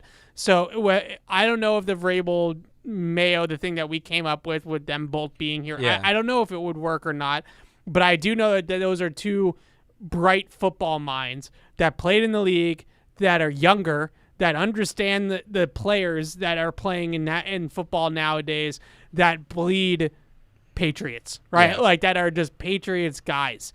And I think there's something to be said for all of that, because you are replacing a Titan. Like, you are replacing a Mount Rushmore coach. And that is very, very difficult to do unless you bring in a whole army to try to replace that guy. Right. All right. Joe is in Delaware. What's up, Joe? Hi, how's it going? 2 quick thoughts. One, I have no interest in Arthur Smith because he had an extremely talented roster and did very little with it. 2, what about taking Joe Alt early, but then trading back up into first and getting someone like Cam Ward? I think Cam Ward is really interesting because he was 8th in the passing leader and did a lot more with a lot less talent than everybody else. Thanks for taking my call. Thanks for the call. I have not studied Cam Ward yet. Yeah, Cam Ward's an interesting one. Everybody thought he was going to go back to school. Yeah. And he thought he was going to go back to school. He entered the transfer portal before going to the draft. He is, all right, we do our tiers, right? Yeah. Cam Ward is day 2 Caleb Williams. Okay. Cam Ward is an improviser. Yeah. Cam Ward is a big play hunter, but he does not have the polish on his game that Caleb Williams does. It's all still very raw. Literally on the nails, too. I didn't even do that. Yeah. Nice. So Cam Ward's a fun prospect. I think you're going to end up really liking him. I was kind of hoping maybe you'd seen a little bit of him. Yeah. I don't know that I would take him in the first round. Yeah. And I know I said my whole thing about reaching for quarterbacks. So they really believe in him, fine, but I don't think they're going to believe in him that much. I like Cam Ward as a prospect. I don't like him to the point where the Patriots, being where they are right now, giving him the keys to the franchise. Yeah. I absolutely love the idea. We talked about this, was our whole argument last week. I absolutely love the idea of trying to take like your blue chip position player with the 3rd overall pick and then getting another first round pick, whether it's a slight trade down or something like that to make it to facilitate it. I love the idea in getting the quarterback later. The problem is in this draft, and I know Quinn Ewers announced he's going back. Quinn Ewers is going back to school, so that tweaks it a little bit. So he's not involved. And I did want to go to this point before all this Bill stuff happened, so I guess we'll go here now. I don't know what the league is going to make of Michael Penix's performance in the national championship game. And so really what you're looking at is maybe a guy like Cam Ward who ends up being a sneaky guy that comes up boards. Bo Nix, Michael Penix, right? Because Jaden Daniels, I think, last week I didn't know. I think I've heard enough now that he's probably going to go pretty high. He's going to be a top 10 pick. Yeah, maybe top 5. Maybe he falls like Justin Fields did a little bit to 10. I think Fields was in 21. Not getting past 10. Yeah. Michael Penix it could really drop. But now in this, I wanted to bring this up because we gave him his flowers last week after the Texas game, and I know some people have already DM'd me and stuff and told me that I should make fun of you for 2 hours and tell you how much of an idiot you are because a player's entire makeup is based off one game. It's how we always do it. Yeah. Michael Penix's stock, I think, is maybe in this range. But here's what I would say: if you're so turned off by that performance, I'm not saying that. Yeah, I think that the league, everybody, myself included, hand up, got really, really excited after the Texas game, and the league, I think, has been on him as like a fringe first round, early second round kind of guy. And the injuries are a big reason why, right? Like, it's not just the film. The injuries are a big reason why. And he could be a guy that's realistic as like the 34th pick in the draft now. It's possible. Yeah, I just still think he's going to end up a first-round pick because I think there's going to be teams that – I talked about this earlier. There are certain teams that see the ceiling, look at the ceiling, put the blinders on, and say, we can get that out of him. And I think there's going to be teams that look at the Texas game as who he is. And I don't think he's the Texas game. I don't think he's the Michigan game either, by the way. Right. I think he's – in between somewhere. Again, right. If you watch all the games and not just one, I love it how people get after me for – oh, why do you watch college football? It's so stupid. I don't watch college football. And then they watch one game and they're suddenly the expert on these prospects. Felger. Right? Felger was spot on about Penix, and he said a lot of the same things you said. Felger was pants off after the Texas game. No, but why did you people think that the Patriots needed the number 1 pick? You idiots! Michael Penix was sitting here the whole time, and who cares where they pick? Okay, I'm sorry. No, but I would say, that was what he was saying. But he came back on the next week and said, "Look, it's one game." Yeah. And you tweeted this, which was great. First off, that offensive line, you want to talk about who was really bad in that game. Joe Moore Award winners, too. The right tackle, who's supposed to be a top yeah. You want to know whose stock really got tanked. I'm blanking on the right tackle's name, but how many times... Isn't it like something like Rohrwasser or something crazy it's like not that? Rohrwasser, I know, but it's like something like that. It's like Rosen something. Yeah, yeah. How many times was the rusher around him before he even got out of his stance? But the point being, Penix is somewhere in between who he was in the Texas game, who he was in the Washington game. There's going to be teams that look at the ceiling, get enticed. There's going to be teams that want, this is the other thing with the quarterbacks, that want the 5th year of control and say, yeah, we haven't graded at the second round, but we can get into the back end of the first and get the extra year of team control on him, which matters. So I agree with you here. And this is why I wonder if Penix is a guy that they make the 32nd pick in the draft. So you're saying trade back in. So you trade up a couple picks. You're not giving up a king's ransom to move up 15 picks, but you move up from 34 to 32 just to lock in the 5th year option and make sure that you have that control. If they believe in him, great. But if they don't believe in him and they're doing it just to pick a quarterback, don't do it. Also, here's why that's scary to me. And it has nothing to do with Michael Penix. Let's say that's your plan, and you build your whole offseason around that. And then somebody trades up to 31 and takes him. Yeah. So now what? Yeah, right? But you but blew that a was shot my at whole Jane thing Danielson. last week. Like, know the board. But like, you can't. Read the Here league. we go again. You know can't, the board. You can't. That's your job. Okay, but you can't know it that well. You need to. That's literally what you're paid to do. You look at what happened with the Jets last year. Yeah, but the Jets are the Jets. Like we're not like I mean I don't know what we're going to be So that's now, the thing. To be honest with you, we might be the freaking Jets. Bill Belichick was able to read the board. Yeah. I don't think you risk an entire season on that premise. I don't think you risk. Okay, but if you thing, miss out on him, even to then what you were saying, maybe it's Bo Nix. Okay, and now you're the Titans missing out on guys, so you take Will Levis and Malik Willis, or you're the Falcons taking Desmond Ridder. Okay. Either you believe in the guy and you take him, or you don't. And to your point, you build up the roster. You take Joe Alt in the first, you get your receiver in the second, you build up the rest of the roster, and you hope next year there's some sort of way, whether it's trading up for Quinn Ewers or trading up for Shadur Sanders, or maybe like Trevor Lawrence becomes available, and then you plug it in from there. I would not, and I'm the guy that's been saying quarterback.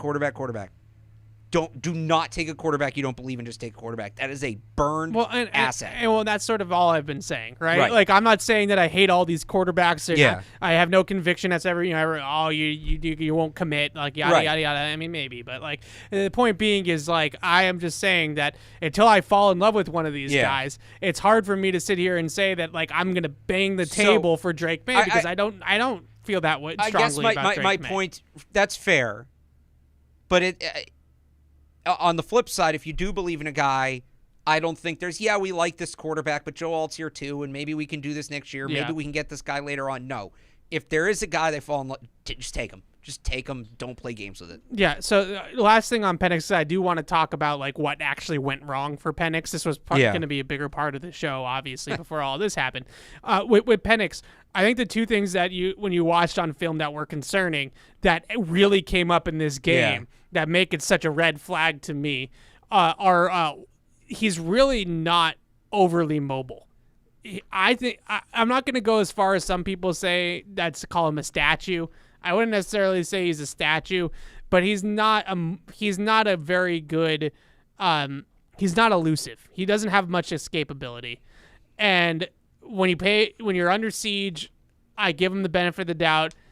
That kind of pressure rate, I haven't looked it up on PFF, but I'm sure it was over 50%. It was absurd. Well, but he hasn't been good under being, and but I think he's not good under pressure because he doesn't move well. Okay. Enough, right? And to buy that extra second. We talked about this with Mac Jones all the time, right? So what ends up happening is that you're sitting on your spot. Now you got people in your face, so you keep throwing off your back foot, right? And you're just throwing back foot passes all game long, which is I think what we saw a lot against Michigan. The other thing is that Michigan really made him make throws into the middle of the field on time while processing it. And I think what you see with him on film is, a propensity to take extra hitches, to not see it quickly enough, to not see the middle of the field very well, and then not throw very accurately. Even against Texas, he missed some throws to the middle of the field as good as he was. And that is troubling because that's the NFL, right? The NFL is middle of the field. Okay, so they spun the safeties, the robbers taking away this cut. Now I'm going to take the backside dig and I'm going to throw it. The fourth down play where he threw the interception that basically ended the game. That play, Rome Odunze is open on the backside dig, and Penix never comes off the front side read, right? And that's the type of thing that I wish I saw more anticipatory, layered progression read type throws into the middle of the field instead of just the bombs and the dimes down the field are great, but he's doing that from a clean pocket. What happens when what happened against Michigan? Right. And it didn't. Those were existent on film, and I think that's what, to your point, I think that's what makes it hard for a lot of people, is because unless you actually watch 4, 5, 6 games of a guy, you're not when he plays Texas and he has 3 incomplete passes, you're not going to see these things because there's not enough sample size to really see it. But when you watch Texas, and then you watch the Pac-12 championship game, and you watch against USC, and then you watch the national championship game, Oregon is a very good defense, and you start to stack these things together. And yes, Oregon, he threw a bad pick against Oregon in the Pac-12 championship game under pressure. Right. And I looked at that and I said, okay, that's a one-off potentially in this game. But then he started missing throws under pressure against Michigan, and I'm like, okay, now that might be who he is. I will add, too, and I know people are going to say making excuses for him. Here we go. I'm already the excuse guy for the quarterback. Oh, my God. Don't worry about what everybody thinks. To your point also, people just start watching it, and they think of Michigan, and the one guy they've probably heard of is J.J. McCarthy because for some reason he's a Heisman finalist. Which, by the way, J.J. McCarthy, also not good in this game. He needs to go back to school. That Michigan defense, studs, wagon, legit. You talk about go get me one of those guys. Chris Jenkins, the defensive tackle, had a great game. Their other defensive tackle, whose name I'm blanking on right now, also had a really good game. What do we need to do to get Mike Sainer still in New England? The safety, number 0, Everett High Is kid. he the Everett kid? Everett, yeah. Because Paul brings him up all the time. Okay, probably going to be a day 3 pick. Yeah. Put him in this defense, you'd have a lot of fun with that guy in this defense. Rod Moore, their other safety, and they even had guys, Will Johnson, who's their number 1 corner. He wears number 2, but he's their top corner, is going to be a first-round pick next year. He's not draft eligible. So you're talking about a defense that, it reminds me a little bit of those peak Nick Saban Alabama defenses where Derek Moore was the other defense tackle. He's not draft eligible. There are NFL players, multiple NFL players at every single level of that defense. You don't see that all the time in college football. That defense is outstanding. Do you have anything else on Penix? Yeah, real quickly, because I just pulled up his PFF numbers. And then I have one more thing on the national championship game. Yep. So they said he was under pressure on 20 of his dropbacks, 37.7%, which seems a little bit low, but let's just roll with it. It was pretty it wasn't soft pressure. It's guys right in his face. Yeah. It's clean rushers. It was kind of pressure. He was 4 for 18. Yeah, he started, I think, 0 for 10 under pressure. 4 for 18 with a touchdown, 2 picks, 3 turnover-worthy plays under pressure. His passer rating under pressure, 19.4. It wasn't good. I'm not going to say it was 4 good. for It wasn't 18 good. is really, really not good. Yeah, it wasn't good. All right. One more thing on national championship. Yep. Say something nice about Michigan's running backs. No. Yes. No. Say something nice about Michigan's offensive line. Yeah, but this is the thing that I think, And oh, come on, Donovan Edwards. I know Donovan Edwards had the holes in this game. Everybody's like listening to this show right now and like, didn't like the head coach of the team people are just saying that on YouTube. We're like 2 hours into this. Yeah. And somebody called and asked about this. Okay. And I want to, there's another thing on the draft I really want to hit on too in a second. Here's the thing about college football that I think makes it tough. Whoever has the best offensive and defensive lines win every year. That's why Georgia won two back-to-back national championships. I mean, the NFL's not entirely no, unlike it's that not. either. But the playing field is definitely more level. Yeah, okay, that's fair. Right. So I think what happens in a lot of these things, and I know Washington had this like heralded offensive line that got manhandled. But then you saw how good. That's how good Michigan's defensive line is. Yeah, and I think that's why it makes it hard because like you get to these national championship games and these playoff games, and there's just such a talent gap between one side of the ball and the other side of the ball in the trenches that like the skill players and the quarterbacks and stuff like that, that's what made CJ Stroud against Georgia so ridiculous. It was that he was running around for his life the entire game and was still making throws. Right. And that's what I think separated him in that game from like Penix, who couldn't overcome it. Right. But at the same time, I just think that that's such a big part of college. Like if you're a college coach or a college program and you're not just recruiting all the 5-star offensive linemen that you possibly can, then you're a bunch of morons. You're doing it wrong. There is a tipping point because Iowa always has one of the best offensive lines, but then they don't add anybody else. There is a tipping point there. What are people saying in the chat? Like, get back to Bill. Like, people, there's a couple people who are very confused as to why we're not talking about Bill. We did the first hour and a half on Bill. Yeah, we're gonna I'm wrap. Sure, we'll get back to Bill. We'll wrap on Bill. I think we have one more call, right? No, that's our third line that's down. So Morel just like has it on hold so that nobody calls into it. So really quickly, the other news on the draft, and look, this is a draft show, all right? Like this is what we do here. We're not going to spend 3 hours talking about Robert and Bill, their hug at the end of the press conference. Didn't give him a kiss, Evan. That's not how we roll. Didn't give him a kiss. The other really big news from the draft today, and Barton Poland asked about it. He asked a very long question, but Marvin Harrison Jr. declared for the draft, and why does this matter? I think it matters for two reasons. One. Or maybe Eldred's out there listening. People like Eldred are going to sit there and say Marvin Harrison Jr., or bust, right? Like that because he's so talented, because we're so starving for receivers in New England. That's part one.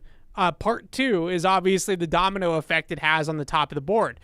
There is going to be a team, whether it's the Chicago Bears, it's the Arizona Cardinals, it's one of these teams that doesn't need a quarterback. Yeah. There is going to be a team that's going to position themselves to draft Marvin Harrison Jr. And now that's going to have an effect on the rest of the top five, right? And he's going to be a top 5 pick. Like he's going in the top 5. He's probably going to be the first non-quarterback off the board. So whether it's Chicago, Arizona, I think are the two big ones. Those are the two unless somebody moves way up. Right. So those are the two big ones. I guess first part for me is that like I can't wrap my head around a team that needs to completely rebuild on the offensive side of the ball, and the first pieces that you're going to take is the receiver. Like it just doesn't compute. So you're going to have Marvin Harrison Jr. out there for the first like year or two of his rookie contract with no offensive line and no quarterback. Right. He's Garrett Wilson. Right, like maybe a better version, but he's Garrett Wilson is out there having. Well, as stupid as it sounds, there's that little infographic that goes around on Twitter. It started in the Joe Burrow days, where it's like, the quarterback with no offensive, right. Yeah, he's going to be running around all down the field. He's going to be running all open and can't get him the ball. So that I've always been of because of that draft, right? It was Jamar Chase versus Penny Sewell, right? Like that was like should the Bengals draft Penny Sewell or should they draft Jamar Chase? The bottom line is like you need 2 or 3. Right. You either need the quarterback and the receiver, or you need the quarterback and protection, or you need protection in the receivers. You need 2 out of 3. Offensive line, skill player, quarterback. Pick 2 out of 3. Marvin Harrison Jr. might be able to check the receiver box, but you are still very, very deficient in the other 2 areas. And you've even said you got to add one. It's really add one of the 2, and then receiver can be the second or the third, but it can't be the first. And my last point on this, and I know he coached like 500 years ago at this point, but Bill Walsh, he wrote the book on quarterbacks, right, or on offense and how to build offenses and stuff like that. And Joe Walsh always said the wide receiver is the last thing you drop in, right? You build the line, you get the quarterback, and then you go get Marvin Harrison Jr. You don't do Marvin Harrison Jr. first. Right. Because it's a waste. It's a waste of Marvin Harrison Jr. I can't wrap my head around that being the best invest. As talented as he is, I think that would be a mistake for the Patriots to take the receiver. Now, if we go into free agency and they somehow, I don't know how, but they somehow come out of free agency with a franchise quarterback and an offensive line, then I might change my mind. Right. But in terms of where they're at right now, the quarterback and the tackle, I think, need to be priorities over the receivers. So I guess 2 parts to your answer as well. Like, how does this impact the top 5, and how are you in or out on them taking Harrison? I'm the same way as you. Like, I think Marvin Harrison is a tremendous player, but I just don't think you can start a rebuild with a wide receiver. It's so tough because he's basically going to be useless for the first year, and then then you get into the point where like you have to pay him.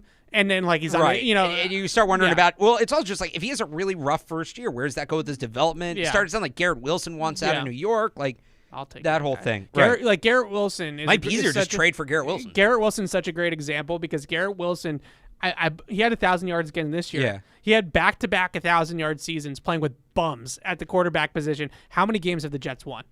Right. Like, how many games have the Jets won? Exactly. No, it's a good point. How does it affect the top 5? It's tough to say when we don't know what Chicago's going to do. Yeah. So let's say Chicago keeps Justin Fields. I think it makes all the sense in the world for Washington to trade up from 2 to 1. Yep. To get Caleb. It's a win-win. Washington gets to go up to 1, get Caleb Williams. And the reason if they know the Bears are going to take Marvin Harrison Jr., why won't they? Because maybe, the Patriots at 3 or maybe the Cardinals, they say they're sticking with Kyler Murray, but now if there's a chance they can get Caleb Williams, right? Maybe they move up. Washington moves up to 1. They get to ensure they get Caleb Williams. The Bears move down to 2. They get Marvin Harrison plus additional draft capital, and boom, now you're the Patriots sitting there at 3 with Drake May and Jane Daniels on the board. And I think that, relatively speaking, because Caleb Williams is going to go, but relatively speaking, that is the best case scenario for the Patriots.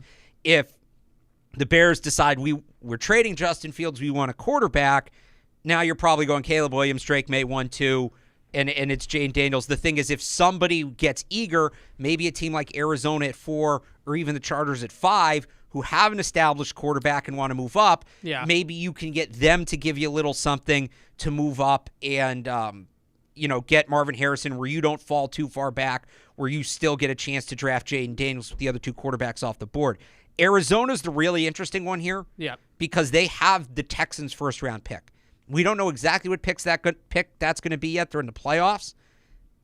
Honestly, if you're the Patriots, you probably want the Texans to win a round because, in theory, to move up from 4 to 3, right now, if the Texans lose, that's probably going to be the 21st pick. 4 and 21 for 3 is a lot. Yeah. If that pick becomes like 28, right, that's a lot more realistic. And you're talking about maybe, I don't have the numbers in front of me, but off the top of my head, 3 and a third for 4 and 28. And there's your second, and then you go down and you get the tackle there with that second pick from the Cardinals after you take Jaden Daniels. That's another really good scenario for the Patriots. If I'm a Patriots fan, and I just gave this whole soliloquy of why I wouldn't take Marvin Harrison Jr., I am pumped that Marvin Harrison Jr. just declared because I think that I think the first scenario that you broke down of Washington and Chicago switching places so that they both get their guy, but they also get kind of what they want out of this draft, leaves the Patriots at 3 with their choice of Drake May or Jaden Daniels. You could not ask for a better scenario. Yeah. The only reason why you could ask for a better scenario is because now you have to pick, right? Like, you have to pick one. Now you don't have the choice made for you. That's Christian Gonzalez falling in your lap, right? Is to have the chance to get both of those guys. Right. No, absolutely. And we've got, a little ways to go before that comes up. But to your point, the more players on the board, the better. Yeah. At the end of the day, Caleb Williams still hasn't declared, by the way, and we're still waiting on that. There's some. The deadline's I'm not Monday. supposed to break Patriots news, but I'm not breaking any news by saying this. There's definitely some rumblings that he might go back. And some tea leaves, like guys going into the portal and stuff like that. Well, some of that might be Miller Moss, USC's backup quarterback, had a great bowl game. Yeah. But Will Howard, a lot of people thought he was going to end up at USC. He was close. He goes to Ohio State. They had I'm blanking on the guy's last name, Malachi something. Yeah. Well, so they had a 5-star recruit who was a freshman. He transferred out. Dante Moore, who was a 5-star recruit at UCLA, who transferred. A lot of people thought he was going to go to USC. Yeah. He's now going to Boise State. Yeah. Or no, he went to Oregon. Sorry, the USC guy transferred to Boise State. There's some tea leaves there. But here's the thing. It's the NIL landscape has changed everything. Jim Nagy tweeted this out. I think I sent it to you. So far, only, well, I guess 35 now if you count. It's MGH. actually closer to 40 because there's some guys who've declared that aren't listed yet. So let's say 40 guys are going to declare for the draft. Underclassmen, I'm sorry. Right. Underclassmen are going to declare for the draft. In a normal draft pre-NIL, that was like 100 players. 140 was the 2019 number, which was the last normal year before you got into the COVID years. No, you're exactly right. Yeah. I will say, so what would happen if you lose Caleb Williams? Then I think the Bears definitely stick with Justin Fields. Then you get probably somebody trades up to 1 to draft Drake May. Yeah. And now you might have to move up to 2 to get Jaden Daniels, or you hope. That's the worst case You scenario. hope that maybe somebody wants Marvin Harrison Jr. in there, but probably you're going to get Chicago trading out of 1, 2. Or, sorry, you hope Washington still trades with Chicago, but it's just Washington takes Drake May 1, Chicago takes Marvin Harrison 2nd, but you don't have the choice. The anymore more third. options that they can give the Bears and the Commanders at 1 and 2, the better. Yeah. Because that makes the quarterback fall right into your lap. If those two teams are, one's Caleb, one's Marvin Harrison, and then you fall right into your lap. The worst case scenario is Caleb Williams doesn't come out and the Bears still decide they're done with Justin Fields. I don't think that's going to happen. Yeah. But that would be now it's Joe Alt. At that point, it's Joe Alt. All right, we have one more call, and then I want to wrap with our final thoughts on today. Miles is in State College. What's up, Miles? How's it going, guys? Good. My question is, if they go with Joe Alt or like Olu Fashanu or even Marvin Harrison Jr., who I know you guys didn't say you wanted, but I think he's just so good. If they go with a non-quarterback, what do they do at quarterback next year? Do they just give it back to Mac Jones? Do they go and get someone? What do you guys think they do? Yeah, it's a really fair question, Miles, and something that we need to unpack all the angles. It's a good question. Can I say that? Yeah. Who's the coach? Right, that's the point. That's a big part of it. Who's the coach? So my guess is that I don't want to rule. I shouldn't say guess. I don't want to rule out the fact that maybe there's a veteran quarterback that catches whoever's in charge's eye, right? Like whether that's, I'm not for this. I'm not advocating for it. But Russell Wilson, Kirk Cousins, them trying to find their Baker Mayfield, basically. Yeah, and I don't think it's going to be Baker Mayfield, or even just their bridge, right? Right. If they do something like that, I'm not totally opposed to it, but I'm still taking a Cam Ward, a Bo Nix, Michael Pratt, your guy. Like, I'm still taking one of these guys on day 2, and I'm making him Jalen Hurts, right? Like, I'm taking a second-round quarterback that has some starter upside.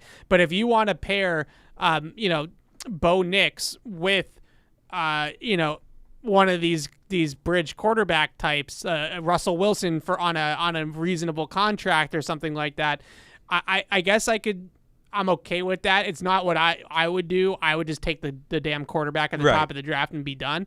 But it's a feasible thing, and I think that the good thing is that we're going to go through March, we're going to go through free agency, and we'll probably have a determination of kind of like the 21 draft where they went into the draft without any real options at quarterback. No, they had Cam. Remember, they signed Cam, and we thought Cam that was is it. not a real option at quarterback. No, that's a little revisionist history. That's not true. We thought there were a lot of people that thought they were going to run that. Well, maybe not take a guy later on. No, we were talking about. I don't remember. Oh no, but no, there were a lot of people that were saying that it's going to be Cam, and they'll draft a guy later on. But whatever. Okay, so final thoughts on Bill.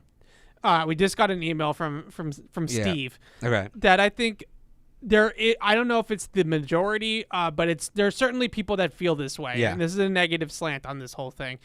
Very disappointed them parting ways with 2 of the greatest Patriots didn't even retire as Patriots, talking about Bill Belichick and Tom Brady. Crafts, I won't read that part. Are we going to start going back to seeing Victor Kayem, yada, yada, yada? Basically, the point of this email is that the Patriots drove Bill out of town and it was a mistake and there's no loyalty. That's the subject line. No loyalty. And I would just say that go back today, and this is my biggest takeaway from today. Yeah. My biggest takeaway from today was that I think that both Bill and Robert were adults about it, recognized that the product on the field for the last 3 or 4 years has not been anywhere close to good enough. Let's face it, they really were not competitive for 4 seasons. Like, I understand they made the playoffs in 21, but that was a feel-good season, and they weren't winning anything. They didn't win the division. They snuck in as a wild card, and they got their doors blown off, right? Like, that's a reality. I think that you look at the situation, and we've said it multiple times on this episode. The timelines for the two powers that be in the Patriots organization did not match up. Robert Kraft wants to get back to winning as soon as possible, but he also wants to be a sustained winner. He doesn't want to have a 2021 feel-good season and then have it completely blow up in his face in 22 and 23. He wants to have a sustained football program of winning. You're not going to win a Super Bowl as much as you did with the peak Brady Belichick years. We know that. But just in terms of, like, you know, what the Pittsburgh Steelers have done, right? Like, where like, even if they're not Super Bowl power, they're back in the playoffs this year. They won 10 games, right? Like, that sort of thing. And I really feel like both guys accepted the fact that that Bill was not the right man for the current job at hand with the Patriots. And I understand people that feel the loyalty thing and are upset by this and all that, but that would be my rebuttal to you, is that I think that both sides recognized in this situation that the best thing to do was to move on, because Bill's timeline and the Patriots' timeline and Bill's vision and the Patriots' vision and so on and so forth were no longer aligned. And if you don't have alignment like that, then it's not going to work.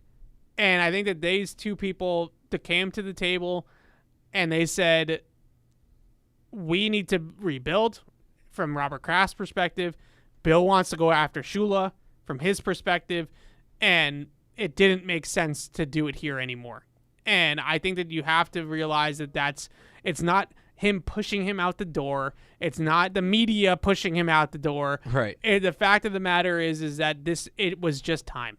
It was just time to walk away. It was, and it doesn't take away from. I feel like there's so many people saying today diminishes Belichick's legacy. It doesn't. Like, it was going to end. He was either going to retire or something. Like, it was going to end.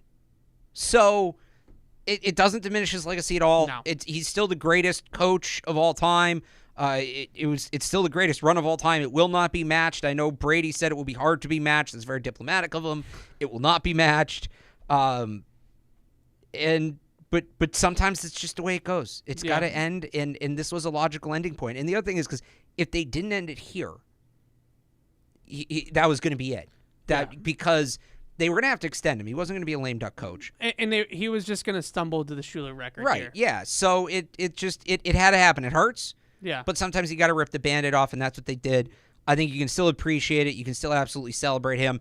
Today sucks. Like I'm just going to say it's tough that this is all, you said it earlier, this is all we've ever really known watching football is Bill Belichick teams. It feels a lot like it did when Brady left. And obviously when Brady left, things didn't go great at the quarterback position. Who knows what's going to happen at coach? But there's an argument to be made for the devil you know is better than the devil you don't. But I feel like that's what last year was. When they went 7 and 10, or whatever it was, 8-9 last year in 2022, I'm saying, and it was kind of a discombobulated season, and there were some issues. A lot of people wanted him fired then, and Evan, me and you were among them saying he's Bill Belichick. You give him one more year. They gave him one more year. It only got worse, and it's just it's a business. At the end of the day, it's a business. It would have been great if he could retire a Patriot. That's just not. I just don't think it wasn't in the cards. It got to the point where I think for both sides, it just wasn't successful anymore. No. And I think it wasn't enjoyable for either one of them. I honestly, this season more than any other season, I think I saw Bill deflated. Oh, Bill did not enjoy himself this year. No. Bill did not enjoy, and I know he said he still enjoys coaching, and I buy that.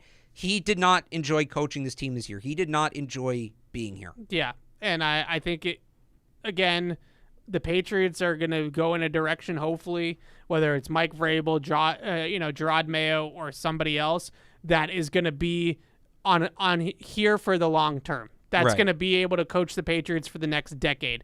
And the realistic timeline for Bill Belichick is that he's coaching for 2 to 3 more years max. The guy's 71 years old. Right. He's going to be 72 in a couple months. The realistic scenario is that he's coaching for 2 or 3 more years. The Patriots probably are not going to be, if everything goes well for them in the draft, free agency, all that, the Patriots are probably not going to be a Super Bowl caliber team for 2 or 3 more years. Right. So, and that doesn't mean they won't be competitive. Right. So Bill is going to build the team all the way back up. And then by the time he's 75 years old and can't coach anymore because he's tired. Right. Then the Patriots are going to be good again. And what for him? Right. Does he even have Shula's record? Like if they win 4 or 5 games a year. It's 4 years. He's not going to have it. No, you're right. So the timelines didn't line up anymore. I hate that it ended this way. We're both, we both wish that it didn't have to end like this. Trust me. Right. We really do. As for Alex and I, we'll be back next Thursday, probably back to our normal time. Today, the schedule was all over the place with Bill and everything like that.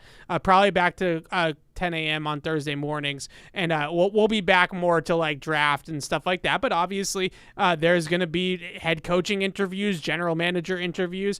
This is going to be one heck of an offseason, Alex. This is going to be a wild. We've never seen anything like this. Ride. Yeah. And for us that thought that we could go to sleep and like maybe take a vacation, now that the season is over, Morella, are you ready to live here some more? We're ready to do it. So we'll see you guys next Thursday. Thanks so much for listening and watching, and pour one out for Bill tonight. It was a great run.